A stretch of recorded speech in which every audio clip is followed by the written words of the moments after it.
Kripasanam Marian ഉടമ്പടി ധ്യാനത്തിലേക്ക് നമ്മൾ ഭക്തിപൂർവം പ്രവേശിക്കുകയാണ്.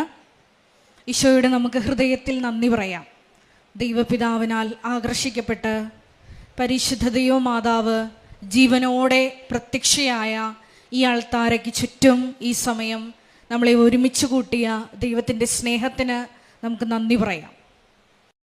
2004 ഡിസംബർ 7-ാം തീയതി ഉച്ചകഴിഞ്ഞ് 2:30 ഇതുപോലുള്ളൊരു ആരാധനാ മധ്യയാണ് ദൈവമാതാവ് ഈ അൾത്താരയിൽ പ്രത്യക്ഷയായിക്കൊണ്ട് ദുരന്തം ഉണ്ടാകുവാൻ പോകുന്നു, പ്രാർത്ഥിക്കണമെന്ന വലിയ ദൈവിക സന്ദേശം കൈമാറിയത്.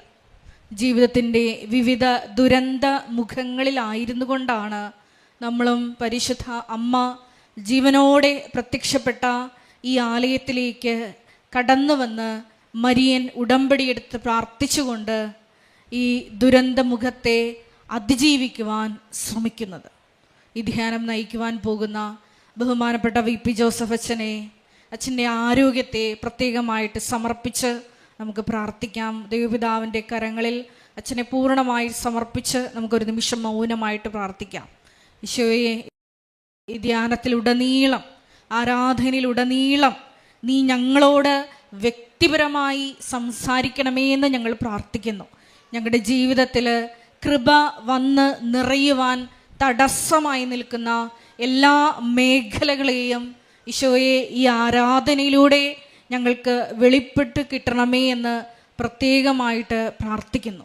ഈശോയെ, അധികം തീക്ഷ്ണതയോടെ, കൂടുതൽ വിശ്വസ്തയോടെ മരിയൻ ഉടമ്പടി നിബന്ധനകൾ പാലിക്കുന്നതിനുള്ള അധിക കൃപ ഈ ആരാധനയിലൂടെ ഞങ്ങൾക്ക് നൽകണമേ എന്ന് മൗനമായിട്ട് നമുക്ക് പ്രാർത്ഥിക്കാം. 2015 മുതൽ കൃപാസനത്തിൽ വന്ന് തീർത്ഥാടക ഉടമ്പടിയെടുത്ത് ലോകത്തിൻ്റെ വിവിധ ഭാഗങ്ങളിലായിരിക്കുന്ന ഓരോ മക്കളെയും, അവരുടെ കുടുംബങ്ങളെയും, സ്ഥാപനങ്ങളെയും, വ്യക്തിപരമായിട്ടുള്ള ഓരോ നിയോഗങ്ങളെയും ഈ അൾത്താരയിൽ സമർപ്പിച്ച് പ്രത്യേകമായിട്ട് നമുക്ക് പ്രാർത്ഥിക്കാം.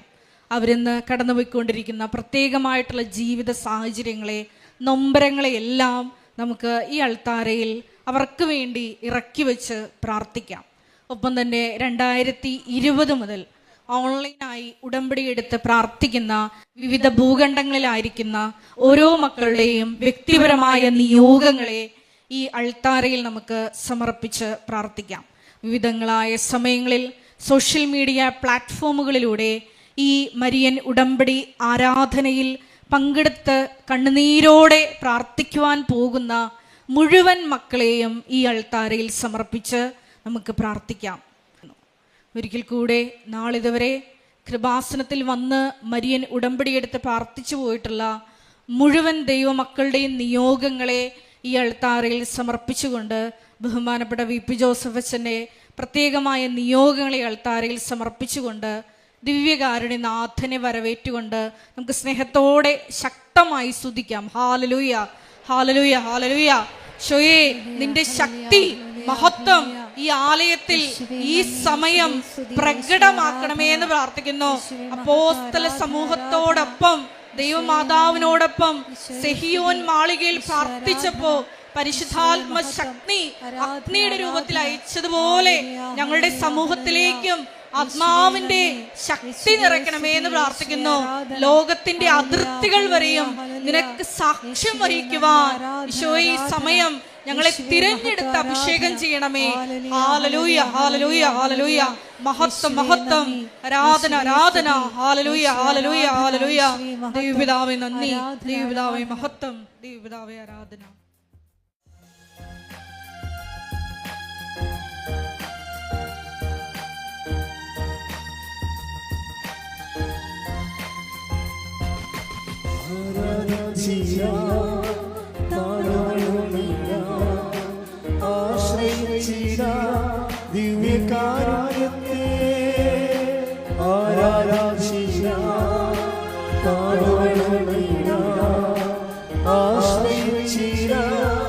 ദിവ്യകാരുണ്യത്തെ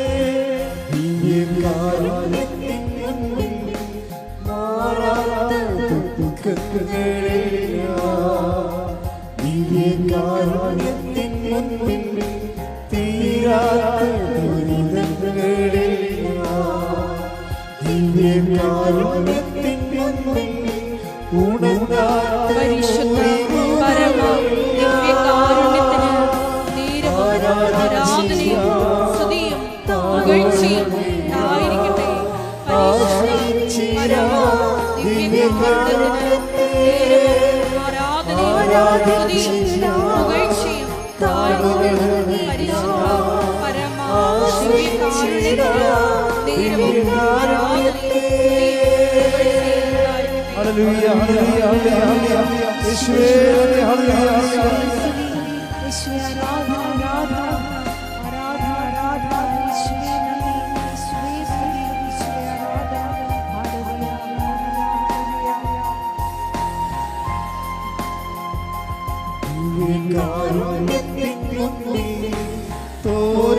പരിശുദ്ധ പരമദിവ്യകാരുണ്യത്തിന് നേരവും ആരാധനയും സ്തുതിയും പുകഴ്ചയും ഉണ്ടായിരിക്കട്ടെ.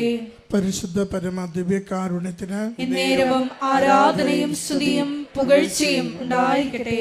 പരിശുദ്ധ പരമദിവ്യകാരുണ്യത്തിന് നേരവും ആരാധനയും സ്തുതിയും പുകഴ്ചയും ഉണ്ടായിരിക്കട്ടെ.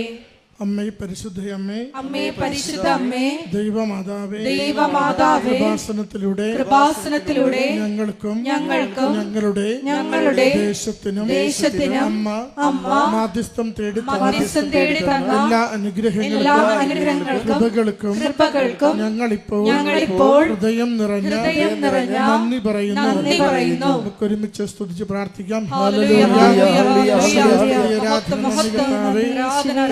എല്ലാ സൗഖ്യങ്ങൾക്ക് നന്ദി കർത്താവേ, എല്ലാ ജീവിതത്തിന്റെ ഇടപെടലുകൾക്ക് നന്ദി കർത്താവേ, അവിടുത്തെ സംരക്ഷണത്തിന് നന്ദി കർത്താവേ, വിജയത്തിന് നന്ദി കർത്താവേ, സമാധാനത്തിന് നന്ദി കർത്താവേ. യേശുവേ സ്തുതി, ആരാധന ആരാധന ആരാധന ആരാധന സ്തുതി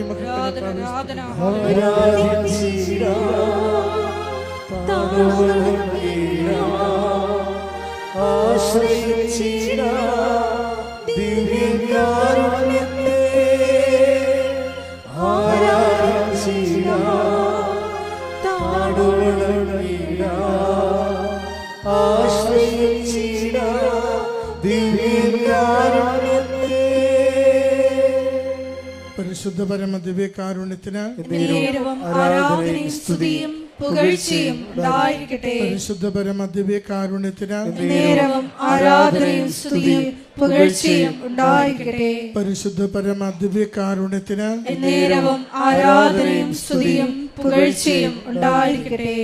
അമ്മേ പരിശുദ്ധ അമ്മേ, അമ്മേ പരിശുദ്ധ അമ്മേ, ദൈവമാതാവേ, 2004 ഡിസംബർ 7-ാം തീയതി ഉച്ചകഴിഞ്ഞ് 2:30 കൃപാസനത്തിൽ സംഭവിച്ച അമ്മയുടെ പ്രത്യക്ഷപ്പെടലിനെ കുറിച്ച് തിരുസഭയ്ക്ക് സമർപ്പിച്ചിരിക്കുന്ന പഠനരേഖകളുടെ വസ്തുനിഷ്ഠവും ദൈവശാസ്ത്ര പ്രകാരമുള്ളതുമായ അന്വേഷണ പഠനങ്ങൾ നടത്തി ആ പ്രത്യക്ഷപ്പെടലിലൂടെ പ്രകടമായ ദൈവമാതാവിന്റെ പ്രത്യേക കരുതലും സംരക്ഷണവും വെളിപ്പെടുത്തുന്ന പീഡിതരുടെ ആശ്വാസവും പ്രവാചകന്മാരുടെ രാജ്ഞിയും വാഗ്ദാനത്തിന്റെ പേടകവും പ്രപഞ്ച പ്രകൃതിയുടെ മാതാവുമായ പരിശുദ്ധ അമ്മയുടെ ഭക്തി തിരുസഭയിൽ കൂടുതൽ പ്രചരിച്ച് ജീവിതത്തിന്റെ ദുരിത ദുരന്ത അവസ്ഥകളിൽ അകപ്പെട്ട് കഴിയുന്ന അനേകായിരം മക്കൾക്ക് ദൈവത്തിന്റെ സാന്നിധ്യവും സന്ധിപ്പും കൂടുതൽ അനുഭവിക്കുക വഴി ആത്മീയ വിശുദ്ധിയും ദൈവശക്തിയും കൈവരിക്കുവാൻ ഞങ്ങളുടെ കുടുംബങ്ങളെ ഇടയാക്കണമേ. ഒരുമിച്ച് സ്തുതിച്ച് പ്രാർത്ഥിക്കാം. ഹല്ലേലൂയ. സ്തുതി ആരാധന മഹത്വം കർത്താവേ. അവിടുത്തെ സംരക്ഷണയാ ഞങ്ങളെ നയിക്കണമേ. രോഗക്ലേശങ്ങൾക്ക് സൗഖ്യം നൽകണമേ. ജീവിത വിഷയങ്ങൾക്ക് പരിഹാരം നൽകണമേ. അച്ഛന്റെ അധരങ്ങളുടെ ദൈവികമായ സന്ദേശങ്ങളെ ഞങ്ങൾക്ക് നൽകി ഞങ്ങളുടെ ജീവിതങ്ങളെ ബലപ്പെടുത്തണമേ. ഹല്ലേലൂയ. സ്തുതി കർത്താവേ. ആരാധന മഹത്വം കർത്താവേ. സ്തുതി ആരാധന മഹത്വം.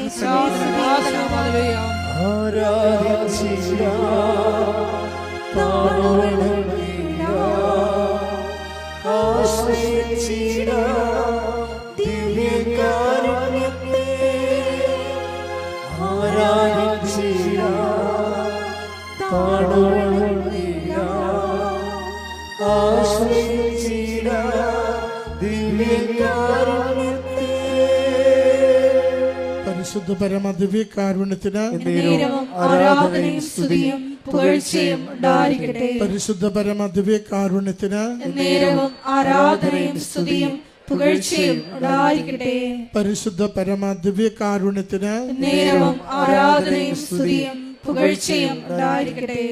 അമ്മേ പരിശുദ്ധയമ്മേ, പരിശുദ്ധമ്മേ, ഭൂസ്വർലോകങ്ങളുടെ രാജ്ഞിയായ അങ്ങയ്ക്ക് ഭൗമ സംരക്ഷണത്തിനായി പ്രപഞ്ച പ്രകൃതിയെ തന്നെ തിരുസഭ പ്രതിഷ്ഠിക്കുവാൻ ഈ പ്രത്യക്ഷീകരണം വഴി ഇടയാക്കണമേ. പരിശുദ്ധമ്മേ, ജപമാല മാതാവേ, സകല കൃപാസനം പ്രാർത്ഥനകളോടും ചേർത്ത് ഞങ്ങളിപ്പോൾ പ്രാർത്ഥിക്കുന്ന ഈ കുടുംബങ്ങളുടെ പ്രത്യേക നിയോഗങ്ങളും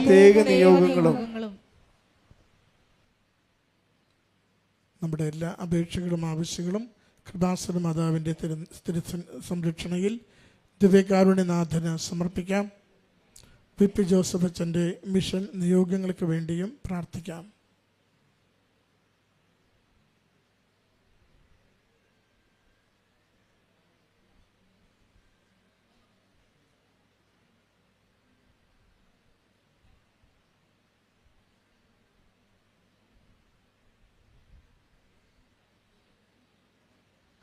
അമ്മയുടെ പ്രത്യക്ഷീകരണത്തിന്റെ ഈ അനുഗ്രഹവേളയിൽ ഞങ്ങൾക്ക് സാധിച്ചു തരുവാൻ കനിയണമേ. ആമേൻ. സ്തുതിച്ചു പ്രാർത്ഥിക്കാം. Hallelujah, hallelujah, hallelujah. മഹത്വം, മഹത്വം, ആരാധന, ആരാധന. Hallelujah, hallelujah, hallelujah, hallelujah, hallelujah. യേശുവേ നന്ദി, യേശുവേ ആരാധന. എല്ലാവർക്കും എഴുന്നേറ്റ് നിന്നുകൊണ്ട് ഗായക സംഘത്തോട് ചേർന്ന് കരങ്ങളടിച്ച് ദൈവസ്നേഹത്തോടെ ദൈവത്തെ മഹത്വപ്പെടുത്തി പാടി പ്രാർത്ഥിക്കാം.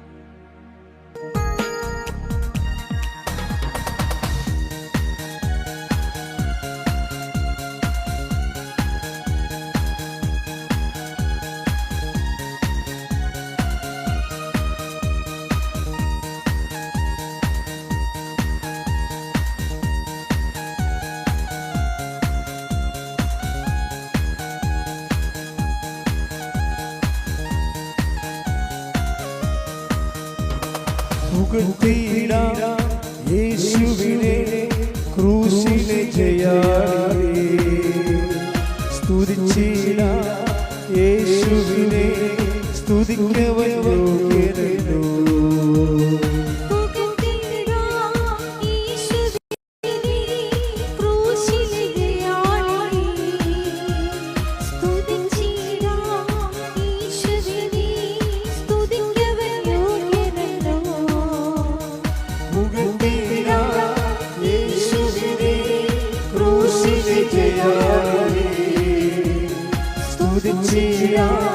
യേശുവിനെ സ്തുതിക്കവൻ യോഗ്യനല്ലോ.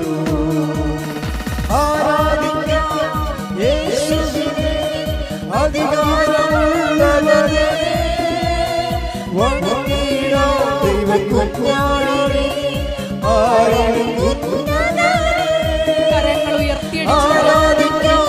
യേശു ക്രിസ്തുവിനെ അധികാരമുള്ളവനെ വണങ്ങിടാം ദൈവകുഞ്ഞാടിനെ ആരാധിക്കുന്നവനെ. സ്തുതിക്കട്ടെ. Hallelujah hallelujah. കൂടി ധ്യാനം നയിക്കുവാൻ പോകുന്ന ബഹുമാനപ്പെട്ട VP ജോസഫ് അച്ഛനെ താരായി സമർപ്പിച്ചു പ്രാർത്ഥിക്കുന്നു. ധ്യാനത്തിലുടനീളം ആരാധനയിലുടനീളം ഞങ്ങൾക്ക് വചനം നൽകണമെന്ന് പ്രാർത്ഥിക്കുന്നു. വചനത്താൽ ഞങ്ങളെ വിശുദ്ധീകരിക്കണമെന്ന് പ്രാർത്ഥിക്കുന്നു. ശക്തീകരിക്കണമെന്ന്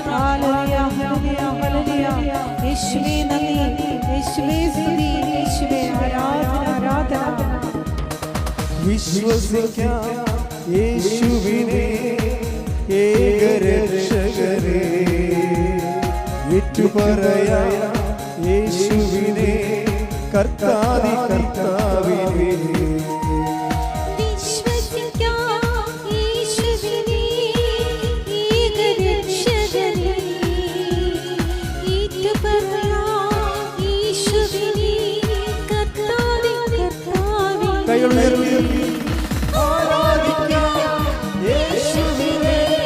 അധികാരമുള്ളവനെ വണങ്ങിടാം ദൈവകുഞ്ഞാടിനെ ആരാധിക്കുന്നവനെ.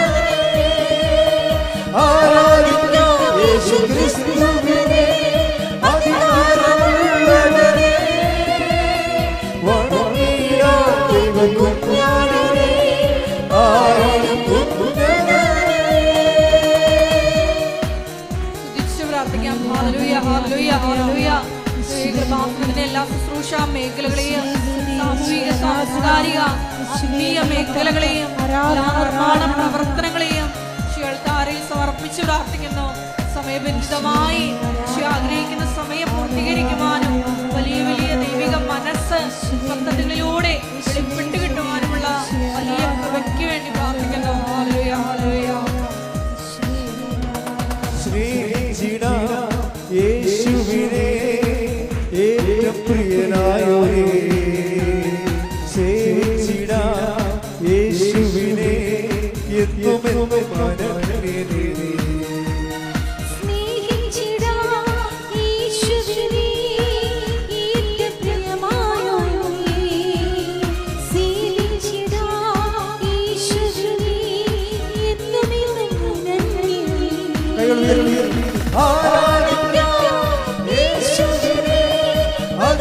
അധികാരമുള്ളവനെ വണങ്ങിടാം ദൈവകുഞ്ഞാടിനെ ആരാധിക്കുന്നവനെ. ആരാധിക്കാം യേശു ക്രിസ്തുവിനെ അധികാരമുള്ളവനെ വണങ്ങിടാം ദൈവകുഞ്ഞാടിനെ ആരാധിക്കുന്നവനെ. ആരാധിക്കാം യേശു ക്രിസ്തുവിനെ അധികാരമുള്ളവനെ വണങ്ങിടാം ദൈവകുഞ്ഞാടിനെ ആരാധിക്കുന്നവനെ. യേശുവേ ഹല്ലേലൂയ ഹല്ലേലൂയ ഹല്ലേലൂയ. യേശുവേ ആരാധന ആരാധന. യേശുവേ ഹല്ലേലൂയ ഹല്ലേലൂയ ഹല്ലേലൂയ ഹല്ലേലൂയ. യേശുവേ ആരാധന ആരാധന. യേശുവേ ഹല്ലേലൂയ ഹല്ലേലൂയ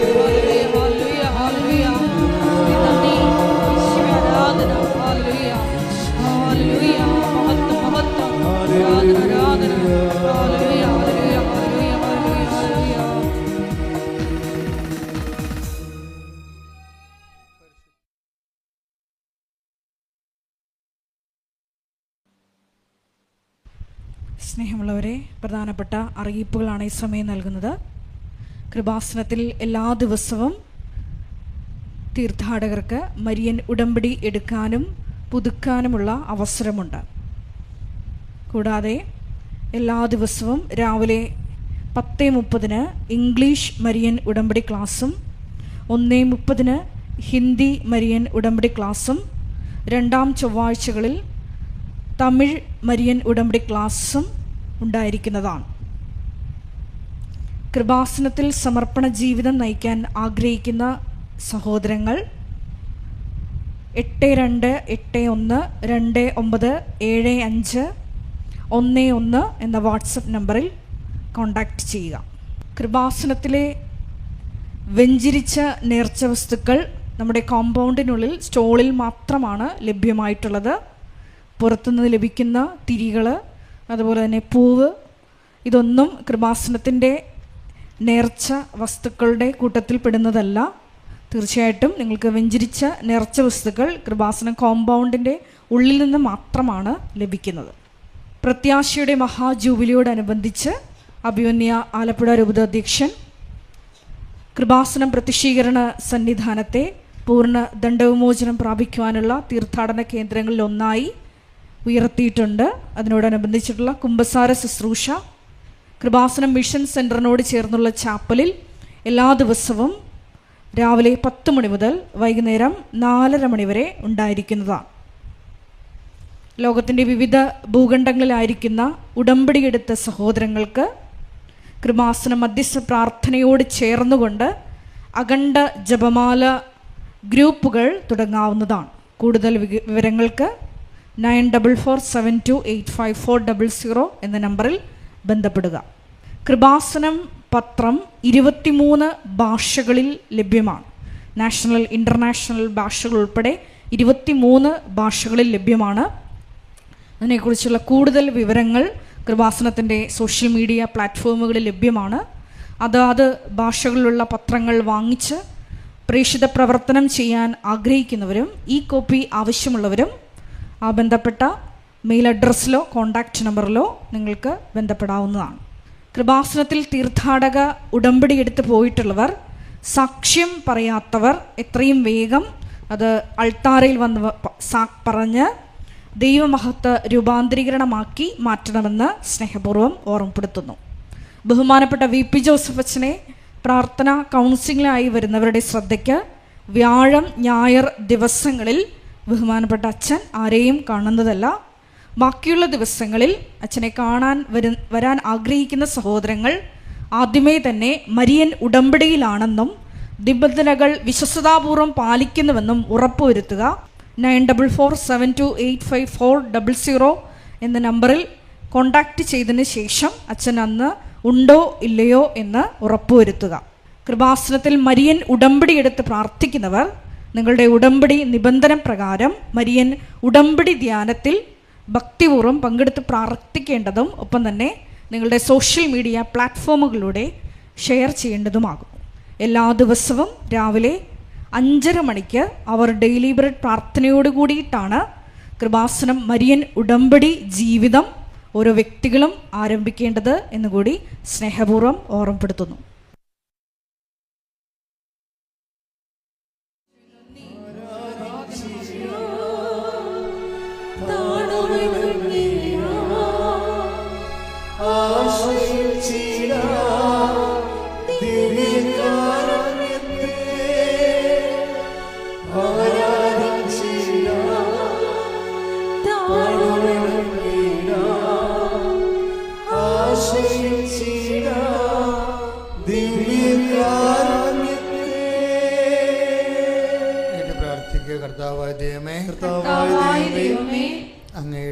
അങ്ങയുടെ അവകാശവും ഓഹരിയുമായ വിശ്വാസ സമൂഹത്തെ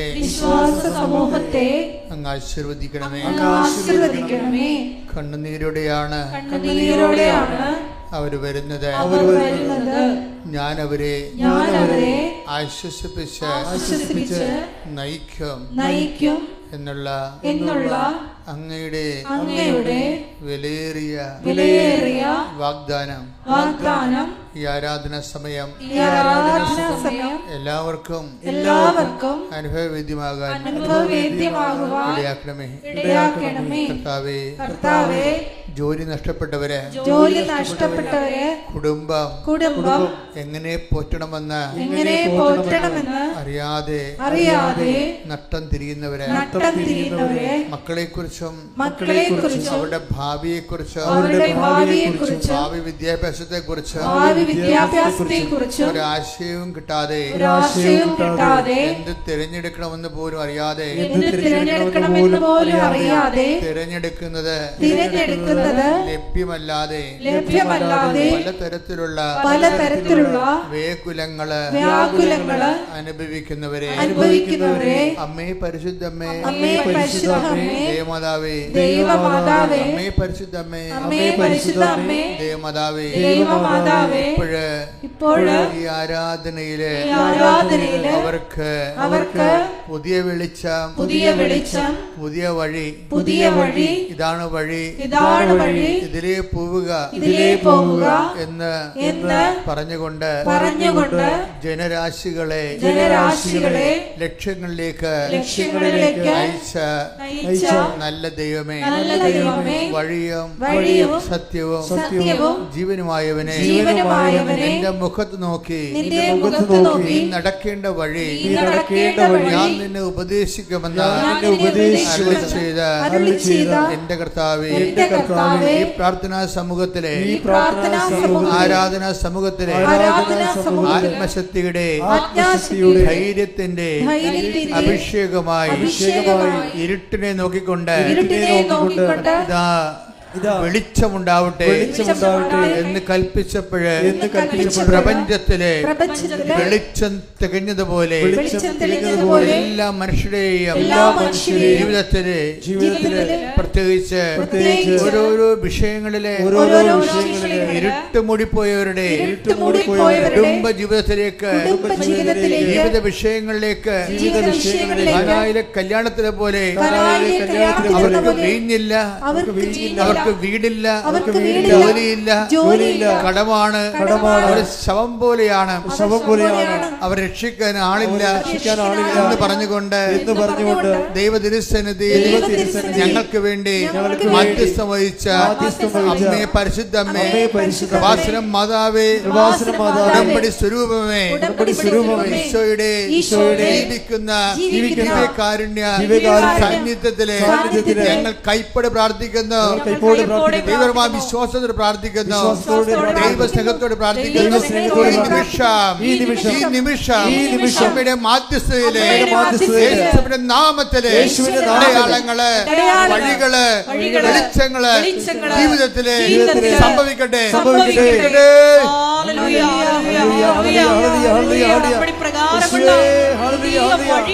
ഞങ്ങളുടെ ജീവിതത്തിൽ തുറന്നു തരണമേ. ഹല്ലേലൂയ.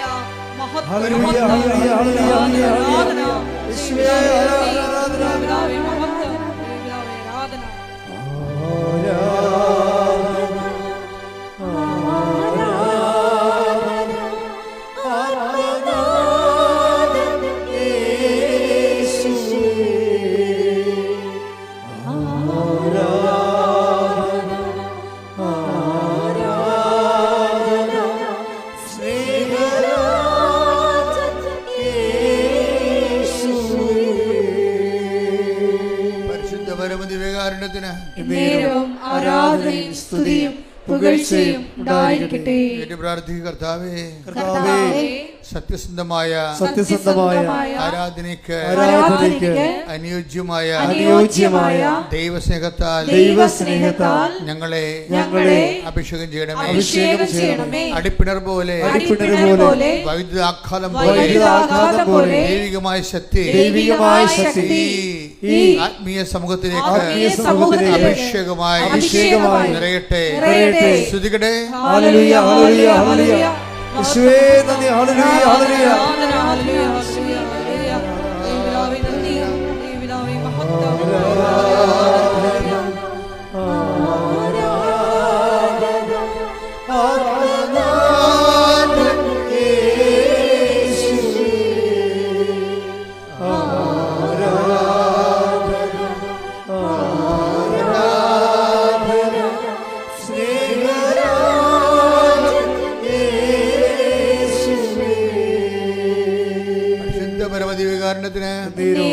ആരാധനയും സ്തുതിയും പുകഴ്ചയും ഉണ്ടായിരിക്കട്ടെ.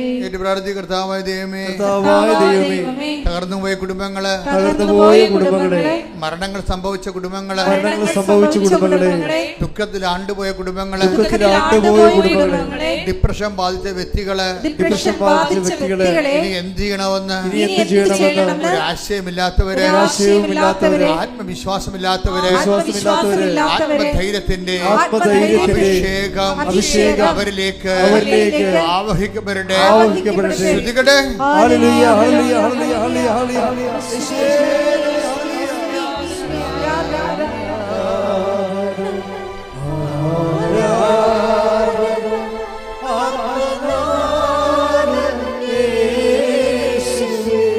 ഒരുമിച്ച് ആരാധന.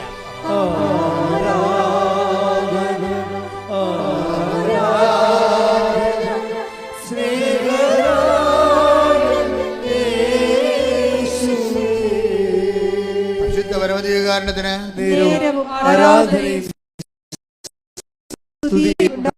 കർത്താവായ ദൈവമേ, കാലവർഷത്തിന്റെ കെടുതികള് അനുഭവിക്കുന്ന കുടുംബങ്ങളെ, കാർഷിക തകർച്ച, തൊഴിൽ തകർച്ച, മത്സ്യബന്ധന തകർച്ച, സാമ്പത്തിക ഭാരങ്ങളാല് നട്ടം തിരിയുന്നവരെ ഈ നിമിഷം പരിശുദ്ധ അമ്മയുടെ മാധ്യസ്ഥതയിൽ പുതിയ വെളിച്ചവും പുതിയ വഴികളും ലഭിക്കുവാൻ കർത്താവിന്റെ പ്രകാശം, കർത്താവിന്റെ പ്രസാദം ഈ ഹോളിലെ പ്രാർത്ഥിക്കുന്ന, ഓൺലൈനിൽ പ്രാർത്ഥിക്കുന്ന എല്ലാവരിലും നിറയട്ടെ, എല്ലാവരിലും നിറയട്ടെ.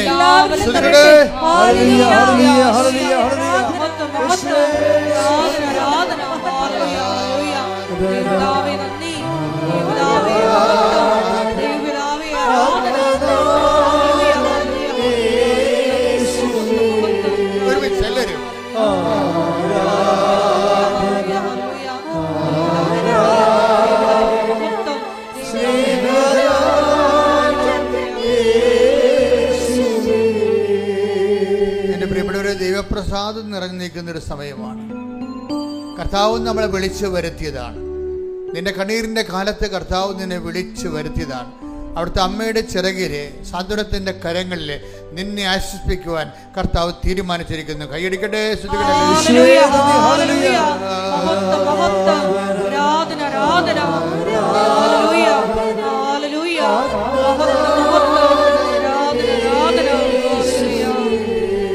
ഒരുമിച്ച് എല്ലാവരും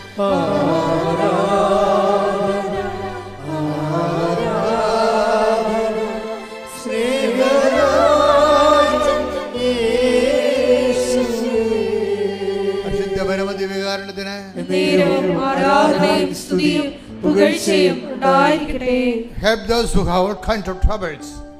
കർത്താവിന്റെ വചനമാണ് 1 കൊരിന്ത്യർ 1:4.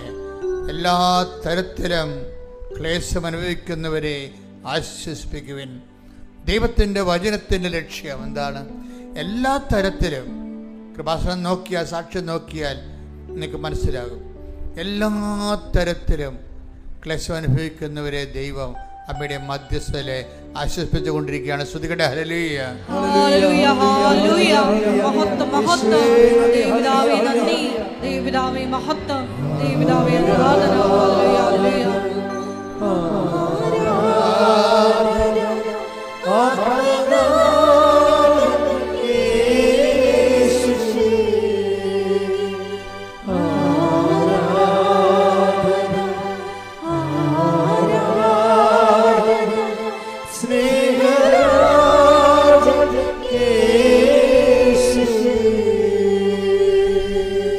കർത്താവിന്റെ തിരുസന്നിധിയിൽ നിന്ന് നമുക്ക് ആശ്വാസവും അനുഗ്രഹവും പ്രാപിക്കാൻ ഏറ്റവും നല്ല എളുപ്പ വഴിയെന്ന് പറയുന്നത് നമ്മൾക്ക് നമ്മുടെ വിഷയത്തോട് എന്തുമാത്രം ആശ്രയമുണ്ട്, അല്ലെങ്കിൽ നമ്മുടെ വിഷയം നടക്കണമെന്ന് ആഗ്രഹമുണ്ട്, അത്രയും നിങ്ങൾ മറ്റുള്ളവരുടെ വിഷയങ്ങളെക്കുറിച്ചും ആഗ്രഹപ്പെടണം. അപ്പം നിങ്ങൾ ദൈവസ്നേഹം ഉണ്ടെന്ന് ദൈവത്തിന് മനസ്സിലാകും. ഒരു മിനിമം ദൈവസ്നേഹം ഇല്ലാതെ കർത്താവിന് നിങ്ങളുടെ ആത്മാവിലേക്ക് ആകർഷിപ്പുണ്ടാകത്തില്ല. അനുഗ്രഹം എപ്പോഴും വർത്തിക്കുന്നത് ആകർഷിപ്പിലൂടെയാണ്. അപ്പം നമ്മളുടെ മുമ്പിലുള്ള ഒരു ആധ്യാത്മിക ആചാര്യന്മാരുടെ ഗുരുക്കന്മാരുടെ മുമ്പിലുള്ള പ്രശ്നം, എങ്ങനെ മനുഷ്യനിലേക്ക് ദൈവത്തിൻ്റെ വസിപ്പ് ആകർഷിപ്പിച്ചെടുക്കാൻ പറ്റും. ആകർഷണം ഒരു പ്രധാനപ്പെട്ട ഘടകമാണ്. ദൈവത്തിന് നിങ്ങളെ കണ്ട്, ഇപ്പം നിങ്ങൾ തന്നെ കല്യാണം കഴിക്കാനൊക്കെ പോകുമ്പോൾ നിങ്ങൾക്ക് ഒരു ആകർഷണമുണ്ട്. ആൾക്കാർ പറയത്തില്ല, ഒരു ഫയർ, സ്പാർക്ക് എന്നൊക്കെ അല്ലേ പറയണത്. അപ്പം അത് ദൈവത്തിന് നിങ്ങളെ കണ്ട ഒരു സ്പാർക്ക് തോന്നണം. ദൈവത്തിന് നിങ്ങളെ കണ്ടാൽ ഒരു സ്പാർക്ക് തോന്നണം. അതിനെന്താ ചെയ്യേണ്ടത്? അതിന് ദൈവത്തിൻ്റെ മനസ്സിൽ കുറച്ച് പ്ലാനുകളുണ്ട്. എന്താണ്? ഞാൻ നിങ്ങളെ സ്നേഹിച്ചതുപോലെ നിങ്ങളും. അതാണ്, അതൊക്കെ സ്പാർക്ക് ഉണ്ടാക്കാനുള്ള മാർഗങ്ങളാണത്.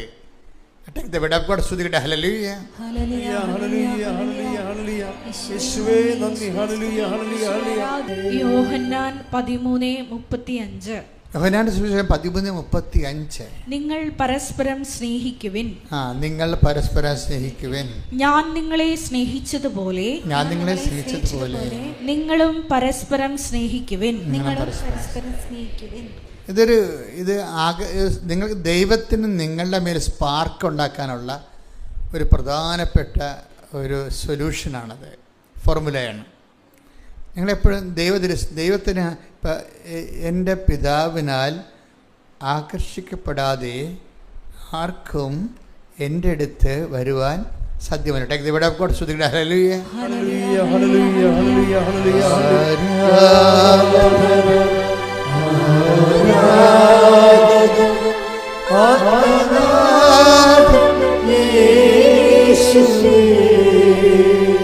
യോഹന്നാൻ 6:44. യോഹന്നാൻ 6:44. എന്നെ അയച്ച പിതാവ് ആകർഷിച്ചാലല്ലാതെ ഒരുവനും എന്റെ അടുക്കിലേക്ക് വരാൻ സാധിക്കുകയില്ല. അന്ത്യദിനത്തിൽ അവനെ ഞാൻ ഉയർപ്പിക്കും. അതായത് എപ്പോഴും നമുക്ക് ആത്മീയ കാര്യങ്ങൾക്ക് ഒരു ആകർഷണം ഉണ്ടാകും. നിങ്ങളെക്കുറിച്ച് ദൈവത്തിനൊരു ആകർഷണമുണ്ട്. നിങ്ങളെക്കുറിച്ചൊരു ഡിപ്രിസിയേഷൻ ഉണ്ടാക്കേണ്ട കാര്യമില്ല. മനസ്സിലായില്ലേ? ചില ആൾക്കാരുടെ പ്രാർത്ഥനയ്ക്ക് ഉണ്ടാകുന്ന ഒരു പ്രശ്നം, അവർക്ക് അവരെക്കുറിച്ച് തന്നെ വലിയ വിലയില്ല. എൻ്റെ ജീവിതം മഹാമോശമായിരുന്നു, എൻ്റെ കൂതറ ജീവിതമായിരുന്നു എൻ്റെത്, അതുകൊണ്ട് ഞാൻ പ്രാർത്ഥിച്ചാലും കേൾക്കത്തില്ല.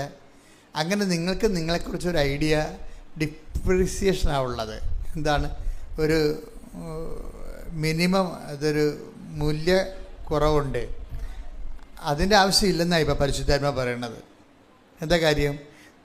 നിങ്ങളുടെ പഴയ കാലം നിങ്ങളെ ദൈവം ഇപ്പോഴും കണക്കിലെടുക്കണില്ല. ദൈവം കണക്കിലെടുക്കുന്നില്ല. അപ്പോസ്തല പ്രവർത്തനങ്ങൾ 17:30. അജ്ഞതയുടെ കാലഘട്ടങ്ങളെ അജ്ഞതയുടെ കാലഘട്ടങ്ങളെ ദൈവം കണക്കിലെടുത്തില്ല. എന്നാൽ ഇപ്പോൾ എല്ലായിടത്തുമുള്ള സകല ജനങ്ങളും പശ്ചാത്തപിക്കണമെന്ന് അവിടുന്ന് ആജ്ഞാപിക്കുന്നു. അപ്പൊ ഇത് എന്താ റൈറ്റ് ഓഫ് ചെയ്തിട്ടുണ്ട്, എവിടെയോ വെച്ച് റൈറ്റ് ഓഫിങ് സംഭവിച്ചിട്ടുണ്ട്, എഴുതി തള്ളിയിട്ടുണ്ട്. നിങ്ങളെ ആകർഷിച്ച കർത്താവിൻ്റെ അടുത്ത് വരുമ്പോൾ അതിൻ്റെ അർത്ഥം എന്താണ്? വരുന്നവനെ അനുഗ്രഹിക്കാൻ ദൈവം തീരുമാനിച്ചെന്നല്ലേ? അനുഗ്രഹിക്കാൻ ദൈവം തീരുമാനിച്ചെന്നല്ലേ? അതിൻ്റെ അർത്ഥം റൈറ്റ് ഓഫ് നടന്നിട്ടുണ്ട്. എഴുതിയോ കർത്താവ് നിങ്ങളുടെ പഴയ കടങ്ങളെ വെട്ടിക്കളഞ്ഞിട്ടുണ്ട്. വെട്ടിക്കളഞ്ഞതിന് കാരണങ്ങളുണ്ട്. അത് ഈ ആകർഷിപ്പുള്ളതുകൊണ്ടാണല്ലോ അടുത്ത് വരണത്. ആകർഷിപ്പിൻ്റെ കാരണങ്ങളൊന്ന്, ഏതോ ഒരു ക്വാളിറ്റി നിങ്ങളിൽ ഇപ്പോഴും ദൈവത്തിന് ഇഷ്ടപ്പെട്ടതുണ്ട്, സ്പാർക്കുള്ളതുണ്ട്. പറഞ്ഞാൽ മനസ്സിലാകുന്നുണ്ടോ? ഞാൻ കർത്താവ് പറയണതനുസരിച്ചാണ് നിങ്ങളോട് സംസാരിച്ചുകൊണ്ട് ഇരിക്കുന്നത്. ഏതോ ഒരു ക്വാളിറ്റി, ഗുണം നിങ്ങളിൽ ഇപ്പോഴും കർത്താവിന് ഇഷ്ടപ്പെട്ടതുണ്ട്. അതുകൊണ്ടാണ് ആസന്നമായതിനെ ഊതിക്കത്തിക്കാൻ പറയണത്. ബൈബിള് കുത്തിക്കെട്ടി ഒതുക്കുമ്പോൾ അവസാനത്തെ അതിൻ്റെ ഉപസംഹാരത്തിൽ വരണത് അവസാന വാക്കുകളാണ്. എന്താണ്? നിങ്ങളിൽ ആസന്നമായതിനെ ഉദിക്കത്തിക്കട്ടെ. ഇത് ഇവിടെ ഗോഡ് ശ്രുതിക്കട്ടെ. ഹല്ലേലൂയ. Hallelujah hallelujah hallelujah. വെളിപാട് 3:2. വെളിപാട് 3:2. ഉണരുക, ഉണരുക, നിന്നിൽ ആസന്ന മരണമായി നിന്നിൽ ആസന്ന മരണമായി അവശേഷിക്കുന്നതിനെ അവശേഷിക്കുന്നതിനെ ഉത്തേജിപ്പിക്കുക. ഉത്തേജിപ്പിക്കുക. എന്തെന്നാൽ എന്തെന്നാൽ എന്റെ ദൈവത്തിന്റെ മുമ്പിൽ എന്റെ ദൈവത്തിന്റെ മുമ്പിൽ നിന്റെ പ്രവർത്തികൾ പൂർണ്ണമായും നിർവഹിക്കപ്പെട്ടതായി ഞാൻ കാണുന്നില്ല. അപ്പോൾ നിങ്ങൾ ദൈവത്തിൻ്റെ പ്രവൃത്തികൾ ചെയ്തിട്ടുണ്ട്, അത് പൂർണ്ണമായിട്ടില്ല എന്നാ പറയണത്. ഇപ്പം എന്താ സംഭവം? നിന്നിൽ ആസന്ന മരണമായതിനെ ഊതിക്കത്തിക്കാൻ എന്തോ ഒരു കണ്ടന്റ് നിങ്ങളിൽ ദൈവത്തിന് ഇപ്പോഴും ഇഷ്ടപ്പെട്ടതായിട്ടുണ്ട്. അതാണ് എൻ്റെ സ്പാർക്ക് എന്ന് പറയണത്. ചിലപ്പോൾ നിൻ്റെ കുടപ്പുറമാരുള്ള സ്നേഹമായിരിക്കാം നിൻ്റെ. ചിലപ്പോൾ മക്കൾ തന്നെ എല്ലാവരും നിങ്ങളെ അപ്പന്മാർ ഉപേക്ഷിക്കുമ്പോൾ ഒരാൾ അവിടെ പഠിത്തവും മുടക്കി, അവർക്ക് വേണ്ടി അവരെ ഓഫറും മുടക്കി അവിടെ നിൽക്കും. എല്ലാവർക്കും ഒരുപോലെ അമ്മയാണ്, എല്ലാവർക്കും ഒരുപോലെ അപ്പനാണെങ്കിലും അപ്പനും അമ്മയും കിടപ്പായി കഴിഞ്ഞാൽ എല്ലാ മക്കളും ഒരുപോലെ അല്ലല്ല നോക്കണത്. ഒരാളതിൻ്റെ അകത്ത് ഉണ്ടാകും. എന്താണ്? ഒന്നും കിട്ടിയിട്ടില്ല, കൊടുത്തൊക്കെ ചിലപ്പോൾ ഇളയ മക്കൾക്ക് മൂത്തമക്കൊക്കെ ആയിരിക്കും. എനിക്ക് അപ്പൻ്റെയൊക്കെ ഒന്നും കിട്ടിയിട്ടില്ല, എങ്കിലും എൻ്റെ അപ്പനല്ലേ എന്നും പറഞ്ഞുകൊണ്ട് ഒരാൾ നിൽക്കും. അതാണ് നിന്നിൽ ആസന്ന മരണം. അതാണ് ദൈവത്തിൻ്റെ ആകർഷണത്തിൻ്റെ സ്പാർക്കിംഗ് പോയിൻ്റ്. അത് മറ്റുള്ളവരോട് നീ കാണിക്കുന്നതാണ്. അല്ല മറ്റുള്ളവരോട് നീ കാണിക്കുന്ന ഇപ്പോൾ ഈശോ ഫെയർവെൽ സ്പീച്ചില്ലേ, കർത്താവിൻ്റെ വിടവാങ്ങൽ സന്ദേശങ്ങൾ നോക്കുമ്പോൾ കാല് കഴുകിയതിന് ശേഷം പറയണത് എന്താണ്? നിങ്ങൾ എന്നെ ഗുരുവെന്നും നാഥനെന്ന് വിളിക്കുന്നു. That is correct. നിങ്ങളുടെ ഗുരു നാഥനുമായി ഞാൻ നിങ്ങളുടെ പാദങ്ങൾ കഴുകിയെങ്കിൽ നിങ്ങളും. യോഹന്നാൻ 13:14. നിങ്ങളുടെ കർത്താവും ഗുരുവുമായ ഞാൻ നിങ്ങളുടെ പാദങ്ങൾ കഴുകിയെങ്കിൽ നിങ്ങളും പരസ്പരം പാദങ്ങൾ കഴുകണം. അതായത് എപ്പോഴും നമ്മൾ ഡിവൈൻ സ്പാർക്ക്, ദൈവത്തിന് നമ്മളോടൊരു ആകർഷണം തോന്നാനുള്ള, സ്പാർക്ക് ഉണ്ടാകാനുള്ള ഏറ്റവും പ്രധാനപ്പെട്ട ഘടകം എന്ന് പറയുന്നത് നമ്മൾക്ക് മറ്റുള്ളവരോടുള്ള അടുപ്പമാണ്. അവർ ബന്ധുക്കളാകണമെന്ന് സ്വന്തപ്പെട്ടവരാകണമെന്നില്ല. ഒരു ബന്ധുവില്ല ജീവിതത്തിൽ ആദ്യം കാണുകയിരിക്കും. എങ്കിലും അവരുടെ ദൈന്യാവസ്ഥയിൽ നമ്മൾക്ക് അവരോടൊരു സന്ധിപ്പ് തോന്നിയ അതിനാണ് സ്പാർക്ക് എന്ന് പറയുന്നത്. ഈ ഒരു പോയിന്റ് വെച്ചാണ് ദൈവം നിന്നിലേക്ക് ആകർഷിപ്പ് ഉണ്ടാകുന്നത്. ആകർഷിപ്പ് കൂടും ഇങ്ങനെ കുറച്ച് കഴിയുമ്പോൾ. നിൻ്റെ സൽപ്രവർത്തികൾ അനുസരിച്ച് കൊണ്ട് നേരത്തെ പറഞ്ഞ പോലെ നിൻ്റെ പ്രവർത്തികൾ ദൈവത്തിൻ്റെ വചനമനുസരിച്ച് പൂർണ്ണമാകുന്നത്. ഭാഗികമായ പ്രവർത്തനങ്ങളാണ് ഇപ്പോൾ ഉള്ളത്.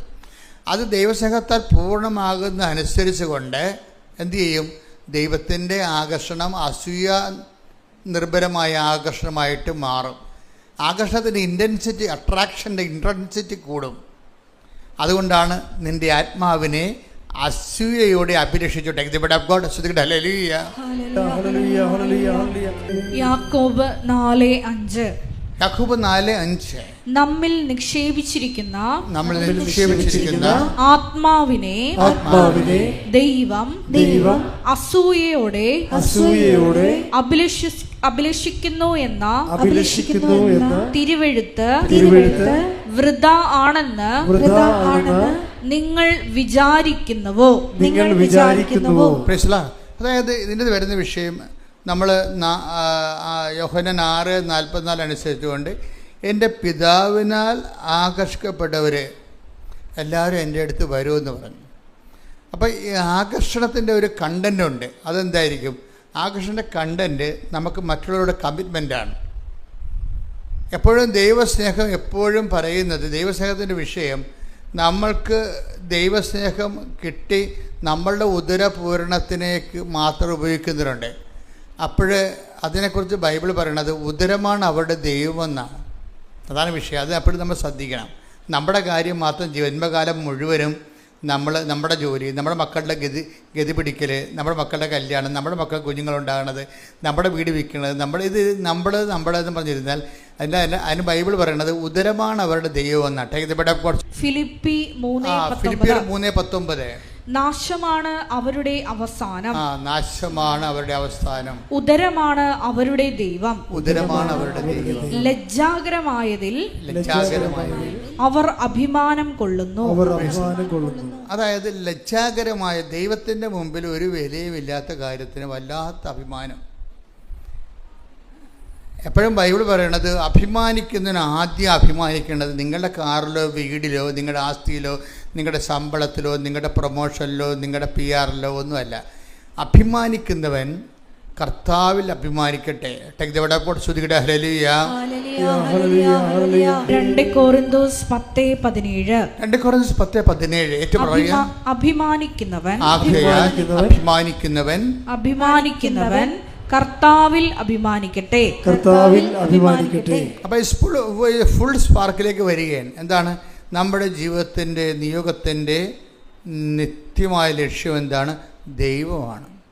ദൈവത്തിൽ അഭിമാനിക്കുമ്പോഴാണ് ഇപ്പോൾ നിങ്ങൾക്കത് തോന്നണ വാസ്തവത്തിൽ നിങ്ങളുടെ സ്ഥാപന ജംഗ വസ്തുക്കൾ നിങ്ങൾ ദൈവദൃശ്യനിൽ നിന്ന് പ്രാർത്ഥിച്ച് അടിച്ചു മാറ്റുന്ന പരിപാടികളാണ് പലപ്പോഴും നിങ്ങൾ അഭിമാനമായിട്ട് പറയണത്. നത്തിങ്. ദൈവം തന്നെയാണ് നമ്മുടെ അഭിമാനത്തിൻ്റെ ആസ്തി എന്ന് പറയണത്. അത് അങ്ങനെ ദൈവം തന്നെ ഒരു വ്യക്തിക്ക് അഭിമാനത്തിൻ്റെ ആസ്തിയായി മാറുമ്പോൾ, അടിസ്ഥാനമായി മാറുമ്പോൾ നമ്മുടെ ആത്മാവിനെ വളരെ നല്ല മൂല്യവത്താകുന്നതുകൊണ്ട് ദൈവം അതിനെ അസൂയയോടെ അഭിലഷിക്കും. അപ്പം ഞാൻ പറഞ്ഞ ഈ സ്പാർക്ക് ശരിക്കും ഒരു സൂര്യനായിട്ട് ഇങ്ങനെ ഡെവലപ്പ് ചെയ്ത് വരും. നിങ്ങളുടെ ഉടമ്പടി പുതുക്കുന്നതനുസരിച്ചുകൊണ്ട് സ്പാർക്ക് കൂടിക്കൂടി ഒരു സൂര്യനെപ്പോലെ ആയിരിക്കണം. Spark to sun.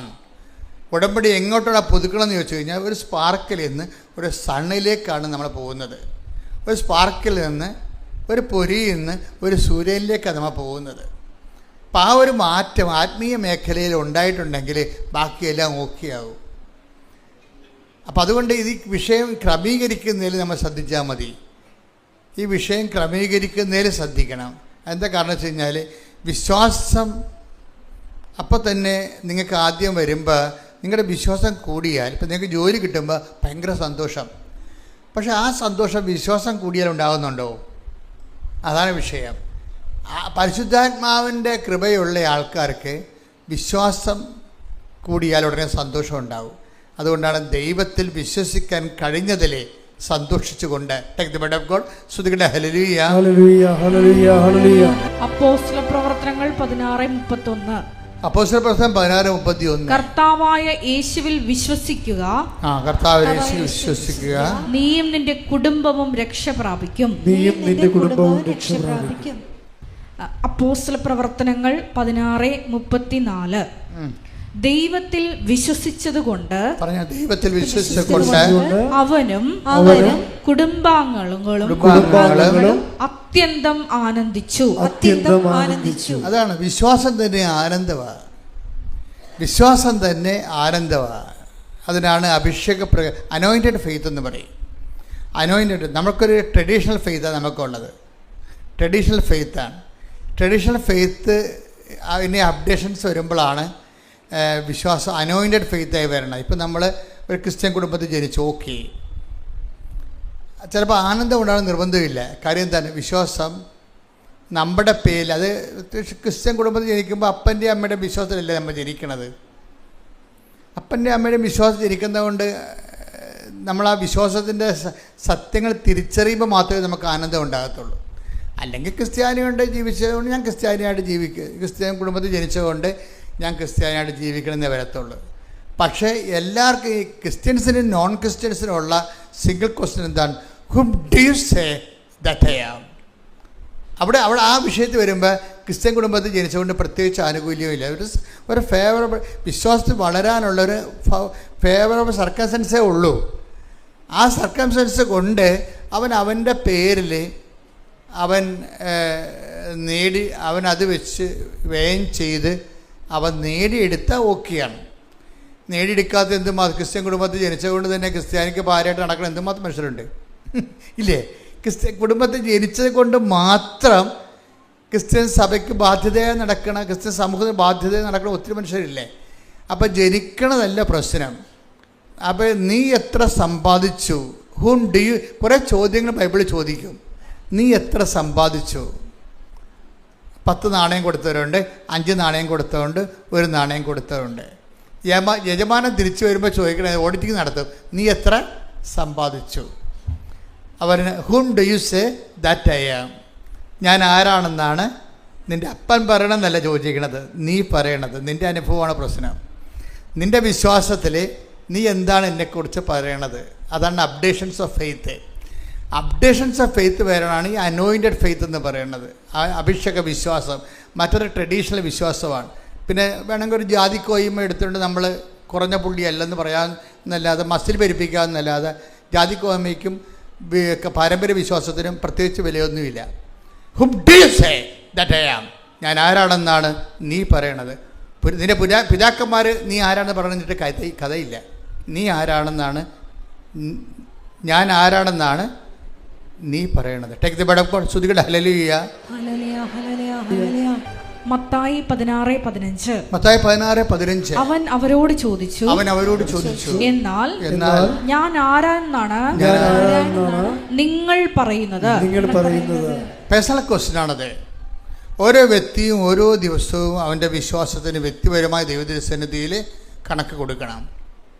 നിൻ്റെ വിശ്വാസം വളർന്നു, നിൻ്റെ വിശ്വാസം വളർന്നില്ലെങ്കിൽ അതിൻ്റെ complete responsibility in your head, നിൻ്റെ തലയിൽ കിടക്കും. ഇതിൻ്റെ അകത്തൊരു വിഷയം വരണത് വളരെ ഈ സൂചിനൂലും കോർക്കണ പോലെ. ഓടുകയും ചെയ്യണം, സൂചിനൂലും കോർക്കുകയും ചെയ്യണം, ഇല്ലേ? അങ്ങനെ ഒരു വട്ടം ഇല്ലേ? ഇല്ലേ? സ്പോർട്സിൽ നമ്മൾ ഓടുകയും ചെയ്യണം, ആ ഓട്ടത്തിനിടയിൽ സൂചിനൂലും കോർക്കുകയും ചെയ്യണം. ഇതുപോലെ നാരങ്ങ സ്പൂൺ ഓട്ടമില്ലേ? സ്പൂണിൽ നാരങ്ങ വെച്ചുകൊണ്ട് നമ്മൾ ഓടും, പക്ഷെ നമ്മൾ ഓടി ജയിക്കും. പക്ഷെ ചിലപ്പോൾ സ്പൂണിൽ നാരങ്ങ ഉണ്ടാകത്തില്ല, അപ്പോൾ തോറ്റുപോയി. ഓടി ജയിക്കാൻ നമുക്ക് ലോകത്തിൽ കള്ളത്തറവ, തോന്നിവാസവ, കരിഞ്ചന്ത, കള്ളനോട്ട എന്തൊക്കെ ഓടി ജയിക്കാൻ പറ്റും. പക്ഷെ ജയിച്ച് കഴിയുമ്പോൾ സ്പൂണിൽ നാരങ്ങ ഉണ്ടാകത്തില്ല, അപ്പോൾ തോറ്റതായിട്ട് പ്രഖ്യാപിക്കും. അതാണ് വിഷയം. അത് ഭയങ്കര സീരിയസ് വിഷയമാണ്. അപ്പോൾ ഓടുമ്പോൾ ഓട്ടത്തിലായിരിക്കും ആൾക്കാർ ശ്രദ്ധിക്കണതേ, നാരങ്ങയെ ശ്രദ്ധിക്കത്തില്ല. അപ്പം അതുകൊണ്ട് ഞാൻ നല്ല ഓട്ടം ഓടി എന്താ പറയണത്? വിശ്വാസം, നാരങ്ങ സംരക്ഷിച്ചു, വിശ്വാസം സംരക്ഷിച്ചു. അത് ഈ ഓട്ടത്തിൽ, പരക്കം പാച്ചിൽ സൂക്ഷ്മതയോടെ സൂക്ഷിക്കേണ്ട ഒരു വിഷയമാണ് നിത്യത. അതുകൊണ്ടാണ് കൃപാസൻ എപ്പോഴും നിത്യതയെക്കുറിച്ച് പറയും. ഞാൻ നിത്യതയെക്കുറിച്ച് പറയാൻ കാരണം അതുമാത്രമല്ല, ഈ നിങ്ങളുടെ ഈ കൂട്ടായ്മയും ഞാനിവിടെ നിൽക്കുന്നതും കർത്താവ് നമ്മുടെ മധ്യത്തിൽ സാന്നിധ്യം നൽകുന്നതിൻ്റെ പിന്നിലുള്ളത് എന്താണ്? മാതാവിൻ്റെ പ്രത്യക്ഷീകരണമാണ്. 2004 സംഭവിച്ച മാതാവിൻ്റെ പ്രത്യക്ഷീകരണമാണ്. അപ്പോൾ മാതാവിൻ്റെ പ്രത്യക്ഷീകരണം സമയഘടികാരം നെഞ്ചിൽ ചാർത്തി ദുരന്തം ഉണ്ടാകാൻ കൊണ്ട് പ്രാർത്ഥിക്കണമെന്നാണ് അമ്മ സന്ദേശം നൽകിയത്. ആ സന്ദേശം സഭ ഏറ്റെടുക്കണം. എന്നിട്ട് ലോകവ്യാപകമായി ദൈവത്തിൻ്റെ സന്ദേശം കൈമാറണം. ലോകത്തിൻ്റെ വീണ്ടെടുപ്പിന് വേണ്ടി ദൈവം ഈ കൊച്ചിടത്തെ ഉപയോഗിക്കുകയാണ്. അതുകൊണ്ടാണ് നിങ്ങളെ ഇങ്ങനെ വിളിച്ചു വരുത്തിയത്. എന്തിനാണ്? പ്രത്യക്ഷീകരണ പ്രാർത്ഥന എല്ലാം വേണ്ടി വിളിച്ചു വരുത്തിയതാണ്. നിങ്ങൾ പ്രത്യക്ഷീകരണ പ്രാർത്ഥന ചൊല്ലിക്കൊള്ളാമെന്ന് പറഞ്ഞാണ് ഉടമ്പടി ചെയ്തിരിക്കുന്നത്, അല്ലേ? ഉടമ്പടി ചെയ്യുമ്പോൾ ദൈവത്തിൻ്റെ ആദ്യ പോർഷൻ ദൈവത്തിൻ്റെത് അങ്ങോട്ട് മാറും. ചില ആൾക്കാർ ബിസിനസ് ചെയ്യുമ്പോൾ എന്ത് ചെയ്യും? അവിടെ അതിൻ്റെ അകത്തുള്ള ലാഭം എടുത്ത് ആദ്യം അവർ പറപ്പം മേടിക്കും, എന്നിട്ട് കണ്ടവൻ്റെ കാശെടുത്തിട്ടാണ് പിന്നെ ബിസിനസ് ചെയ്യണത്. അത് തെറ്റാണ്. ഞാൻ പറഞ്ഞു വരുന്നതിൻ്റെ കാര്യം, ഇതിൻ്റെ ഫസ്റ്റ് പോർഷൻ പ്രത്യക്ഷീകരണ പ്രാർത്ഥനയാണ്. അത് നിങ്ങൾ മുട്ടയെന്ന് ചെല്ലണം. മുട്ടയെന്ന് ചെല്ലുമ്പോൾ പ്രാർത്ഥിച്ചാൽ മാത്രം പോരാ, നിങ്ങൾ ആഗ്രഹിക്കണം. എന്ത് ചെയ്യണം? കർത്താവ് എത്രയും വേഗം നിൻ്റെ പ്രത്യക്ഷീകരണം, അമ്മയുടെ പ്രത്യക്ഷീകരണം സഭ പഠിക്കാൻ ഇടയാക്കണമേ, എന്നിട്ട് ലോകത്ത് വ്യാപകമായി അതിൽ പ്രചരിക്കാൻ ഇടയാക്കണമേ. ഇപ്പം ഞാൻ ഓരോ രാജ്യങ്ങളൊക്കെ ചെല്ലുമ്പോൾ പ്രത്യക്ഷീകരണ പ്രാർത്ഥനയുടെ കൂട്ടായ്മയാണ് ഉള്ളത്.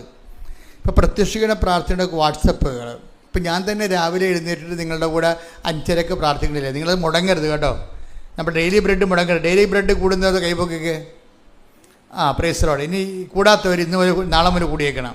5:30 നമ്മൾ ഒരുമിച്ചാണ് പ്രത്യക്ഷ പ്രാർത്ഥന ചെല്ലണത്. എന്നിട്ട് ഞാൻ നിങ്ങളുടെ എല്ലാവരുടെയും തലയൊക്കെ വെച്ച് പ്രാർത്ഥിക്കും. എന്തിനാ പ്രാർത്ഥിക്കണത്? നിങ്ങൾ പോകുന്ന ഇടങ്ങളിൽ നിങ്ങളുടെ കൂടെ ദൈവത്തിൻ്റെ ദൂതനെ സെൻഡ് ചെയ്യാൻ. അത് നിസ്സാരമല്ല, അത് ഭയങ്കര സീരിയസ് വിഷയമാണ്. നമ്മൾ പോകുന്നിടത്തേക്ക് നമ്മുടെ ദൂതൻ, നീ ഇടത്തേക്ക് നിനക്ക് മുമ്പേ ഞാൻ എൻ്റെ ദൂതനെ അയക്കും എന്നുള്ള വാഗ്ദാനമാണ്. Take the word of God. ശ്രുതിക്കട്ടെ. ഹല്ലേലൂയ, ഹല്ലേലൂയ, ഹല്ലേലൂയ, ഹല്ലേലൂയ. പുറപ്പാട് 23:20. ഇതാ ഇതാ ഒരു ദൂതനെ നിനക്ക് മുൻപേ ഞാൻ അയക്കുന്നു. അവൻ നിന്റെ വഴിയിൽ നിന്നെ കാത്തുകൊള്ളും. ഞാൻ ഒരുക്കിയിരിക്കുന്ന സ്ഥലത്തേക്ക് നിന്നെ കൊണ്ടുവരികയും ചെയ്യും. ഇത് നിസ്സാരമല്ല. നമ്മുടെ ഓരോ യാത്ര, ഇപ്പം ഞാൻ രാവിലെ എഴുന്നേറ്റ് എവിടെയെങ്കിലും പോകുകയാണെന്ന് അന്ന് പോകുകയാണെങ്കിൽ 5 മണിക്ക് കുർബാന അർപ്പിക്കും ഒറ്റക്ക്.